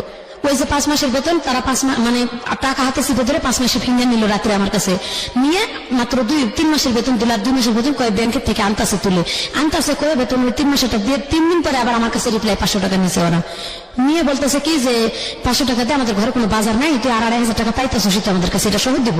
আমি সহজ মানে দিয়ে দিছি ওই 500। এরপরে আর কোনো বেতন তাদের বাসায় আমি পাই নাই। পরের মাস পর্যন্ত কাজ, আরো 1 মাস কাজ করলাম, কোনো বেতন পাইনি। আমি যে বেতনটা দিয়েছে ওরা ব্যাংকের মধ্যে পাঠায় নাই, আমি ওই গোপনে ওই ভাইরে দিয়ে ফোন দিয়ে ভাই টাকাটা পাঠায় দেন, নাহলে ওরা আমার কাছ থেকে কোন সময় কাটে নেবে। ওই গোপনে আর কি ওই ভাইরে দেখে পাঠাইছি, ওরা কোনো প্রমাণ দেখাইতে পারেনি ওখানে যে ওরা আমাদের বেতন দিছে। এইভাবে আসি 1 মাস যখন পার হয়েছে দেখলাম যে ওরা ভালো না। টাকাটা পাঠাতেন কাকে? এই যে কুষ্টিয়ার এক ভাই ওখানে, বাংলাদেশে কাকে পাঠাতেন? বাংলাদেশে ময়মনসিংহে এক ভাই আছে। না মাধ্যম জানতে চাচ্ছি না, আমি জানতে চাচ্ছি টাকাটা আপনি পাঠাচ্ছেন কাকে? এটা আমার ফ্রেন্ড, বললাম যে প্রথম বাংলাদেশ থেকে যাওয়ার সময় যে আমার হেল্প করলো। টাকাটা কি তার কাছে থাকতো? হ্যাঁ, বাংলাদেশে আসলে আপনাকে দিবে এরকম কোনো কিছু? সে আমার মেয়েকে চালাইতেছে এখান থেকে দিয়ে, এবং তার কাছে মোটামুটি এখন বর্তমান 50-60 হাজার টাকা ক্যাশ আমার আছে। আচ্ছা, এইটুকুই আর কি, 50-60 হাজার টাকা যা আছে ও খাবে না ভাই, আমি জানি। মানে কিছু কিছু মানুষকে মানে অবিশ্বাস করা যায় না। তো আমি এখনো বলছি যে টাকাটা দিচ্ছি, কিন্তু দিলে তো আমি নিজে থাকার জায়গায় পাচ্ছি না এখন। তো যাই হোক, পরে ওখান থেকে যখন পলায় আবার না, আমি বেতনের জন্য ঝগড়া করলাম যে আমি আর কাজ করবো না। যখন কাজ করবো না এই কথাটা বলা মাত্র আমার মায়েরা আটকায় দিয়ে ঘরের মধ্যে তারা মোবাইল টোবাইল কাড়ে নিয়ে গেল, যাতে পুলিশের কাছে আমি কল না দিতে পারি। 3 দিন পর্যন্ত আমার কোনো খোঁজ খবর করলো না ওই রুমের ভিতরে। আমি খাই থাকলাম না মরে গেলাম না বাঁচে থাকলাম। চাবি আমার কাছে ছিল ভাইয়া, চাবিটা রাখে আমি মানে ধৈর্য ধরছিলাম যে ওরা মনে বেতন যেহেতু এতদিন এটা মনে হয় দেবে দেবে দেবে দেবে করে। 3 দিনের পর আমি এরা ক্ষুধার জ্বালা সহ্য করতে না পারে নামাজ পড়ার জন্য আমার ঘরটা ওরা খুলে দেয় না। 3 দিন প্রসাব পায়খানা আমি ঘরের মধ্যে পলিথিনে করে পেঁচায় রাখছিলাম। 3 দিনের দিন মঙ্গলবারে রাত্রে ওরা আটকায় রাখছে, মঙ্গলবার গেছে, বুধবার গেছে, বৃহস্পতিবার ভোরবেলা আমি ওয়ালের উপর দিয়ে ঘরের তালা খুলে ওয়ালের উপর ওয়াল টপকায় পুলিশের কাছে গেছি।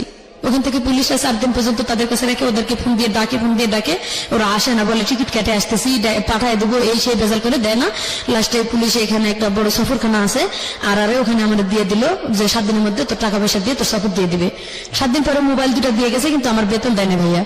পরে মোবাইল দিছে, মোবাইল ওরা নিয়ে ঢুকায় রাখছে এবং আমাদেরকে একটা বাড়ির মতো আছে, ওইখানে আমার মতন আরো অসহায় 55 জন মহিলা, মানে আগে থেকে 60 জন 70 জন আসতেছে যাইতেছে এভাবে 5 মাস আমি ওখানে কষ্ট করে আসলাম। ওখানে আসে দেখলাম আরো দুর্দশা অবস্থা।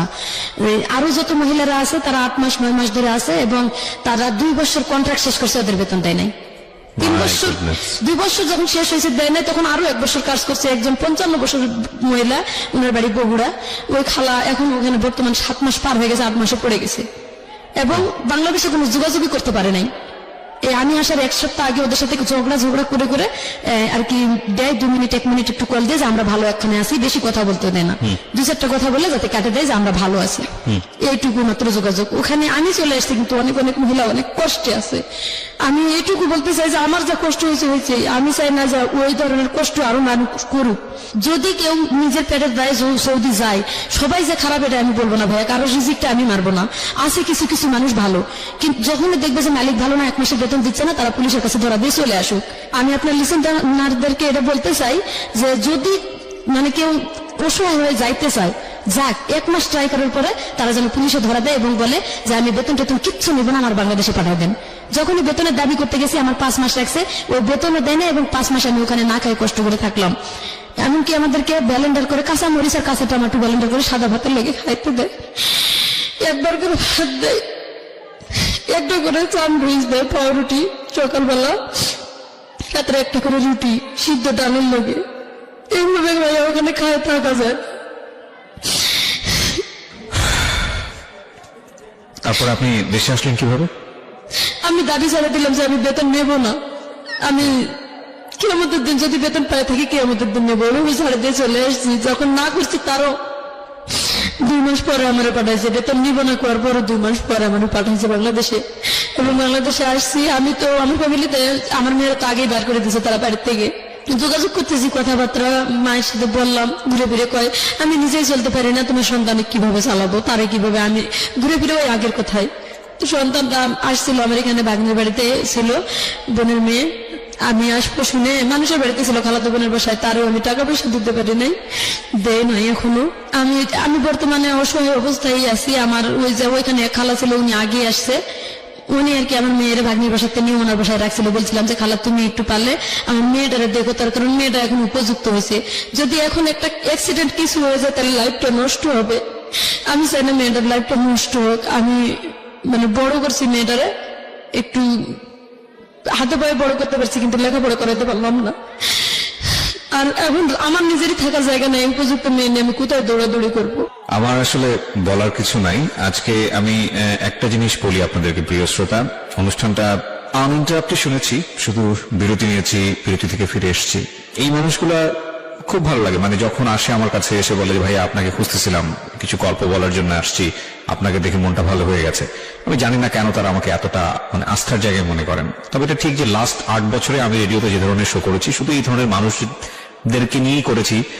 শুধু বলবো ম্যাক্সিমাম টাইপই আসলে এই প্রান্তিক পর্যায়ের মানুষ, যাদের আসলে সেভাবে ভয়েস রেজ করার জন্য বাংলাদেশের মিডিয়া আসলে খুব একটা কাজ করে না, তাদেরকে নিয়ে একবার প্রান্তিক পর্যায়ের মানুষ। ধরুন এই মানুষটা গ্রামে গঞ্জে একেবারে নিজের পক্ষে খেটে খাওয়া একটা মানুষ, এবং এই মানুষটার জীবনে যে ঘটনাগুলো ঘটে গেছে এগুলো কোন কাব্যে এসছে, কোন উপন্যাসে এসছে, কোন কবিতায় এসছে, বা কোথায় এসছে বলেন? আপনি যদি ঘাটেন তাহলে এই মানুষগুলোর চিহ্ন, এই মানুষগুলোকে নিয়ে কথাবার্তা বা আমাদের সাহিত্য সংস্কৃতির জায়গাটাতে বা আমরা অন্যান্য জায়গাতেও যদি বলি, কোয়ান্টিটির দিক থেকে বাংলাদেশে অধিকাংশ মানুষই হয়তো এরকম, কিন্তু তারা আমাদের সংস্কৃতি ডমিনেট করতে পারে না তাদের ইকোনমিক কন্ডিশনের কারণে। যে এগুলো আসলে উচ্চমার্গীয় কথাবার্তা আমি বললে হয়তো অনেকেই বুঝতে পারবে না। আমি বরং সহজ করে কথাটা বলতে চাই যে তাদের আসলে এক্সেস নাই, তাদের ইনফরমেশনের এক্সেস নাই, তাদের মিডিয়া এক্সেস নাই, এবং বুভুক্ষ নাঙা এভরি টাইম ফাইট করে যাওয়া মানুষ, দিন শেষে 2 বেলা 2 মুঠো আহার এবং কোন রকম মাথা গোজার ঠাই, এটার জন্যই সারা জীবন যুদ্ধ করে যাওয়া। এর মধ্যে সাহিত্য বলেন, সংস্কৃতি বলেন বা যেটাই বলেন না কেন, সেই সবই জায়গা আসলে কোথায় আছে বলেন? তো সেই জায়গাটা থেকে আমি শুধু একটা কথাই বলতে পারি, আজকের এই জীবন গল্প শুনে মেসেজ যদি আপনি নিতে চান, সেই অর্থে মেসেজ হয়তো বিদেশের পার্টটাতে আপনি পাবেন, কিন্তু এছাড়া মেসেজ নাই। এটা একটা দুঃখ গাথা গল্প, কারণ আগাগোড়াই শুধু চরম পর্যায়ের বলা যেতে পারে যুদ্ধ বিধ্বস্ত একটা মানুষ, নিজের পরিবারে নির্যাতিত, এরপরে স্বামীর পরিবারে নির্যাতিত, নিজের সন্তানকে বিয়ে দিয়েছে, সেখানেও কষ্ট পেয়েছে, এবং তারপরও মার কিছু স্বকীয় সত্তা থাকে সারা জীবন জুড়েই, সেটা সত্য। আর বাঙালি নারীর মা সত্তাটা আমি মনে করি এটা বেস্ট মা সত্তা, এবং এটা সারা দুনিয়ার মধ্যেই বেস্ট। কারণ বাঙালি নারীরা যারা মা হন তারা আর যাই হোক নিজের সন্তানের জন্য সবকিছু করতে পারেন। তো উনি ওনার ছোট বাচ্চাটাকে নিয়ে আমাদের স্টুডিওতে এসছেন, আমি দেখলাম উনি বাইরে বসে আছে। তো এটা আসলে মার একটা অনেক বড় কনসার্ন যে সন্তানটাকে যে কোনো ভাবেই হোক একটা ভালো জায়গায় অন্তত তার ব্যবস্থাটুকু করা। আমি বিশ্বাস করি প্রতিটি মানুষের সাথে আল্লাহ আছেন এবং প্রতিটি মানুষই যোগ্যতম হয়ে বেঁচে থাকার জন্য লড়াই করে যাচ্ছেন, সুতরাং তিনি নিশ্চয়ই মুখ তুলে চাইবেন। কিন্তু আমাদের সামাজিক দায়বদ্ধতার জায়গাটা থেকে শুধু এতটুকুই বলার আছে, আজকের এই গল্পটা শুনে দুটো জিনিস হতে পারে। একটা হচ্ছে যে যারা মন খারাপ করে থাকেন, যারা মনে করেন ভালো নেই, তারা যারা অন্তত একটা ঘর আছে, মাথা গোজার ঠাঁই আছে, বিপদে পড়লে হাত বাড়িয়ে দেওয়ার জন্য কিছু মানুষ আছে, তারা অন্তত এই মানুষটার চেয়ে ভালো আছেন। সুতরাং আপনি ভালো আছেন, প্রথম কথা হচ্ছে এটা। আর দ্বিতীয়ত যেটা বিদেশ যাওয়ার ব্যাপারে, এটাই শুধু ফার্স্ট কেস না। আমি আমার জীবন গল্পে এর আগেও অনেক একটা কেস এনেছিলাম। বুঝে না বুঝে আমাদের দেশের মেয়েরা কিংবা যারা বিদেশে কাজ করতে যান তারা অনেকেই ভুল পথে পা বাড়ান এবং তারপরে তারা ভিকটিম হন। আমি অবশ্যই আপনাদেরকে ইন্সপায়ার করি বিদেশে যাওয়ার জন্য, বৈদেশিক মুদ্রা আনার জন্য। এটা আপনার লাভ, দেশের লাভ, কিন্তু নিজের জীবনের ঝুঁকি নিয়ে নয়, অবৈধভাবে নয়। এবং বাংলাদেশ সরকার যে নীতিমালা করেছে, বাংলাদেশ সরকার যেভাবে যেতে বলেছে, সেটাই চেষ্টা করা উচিত।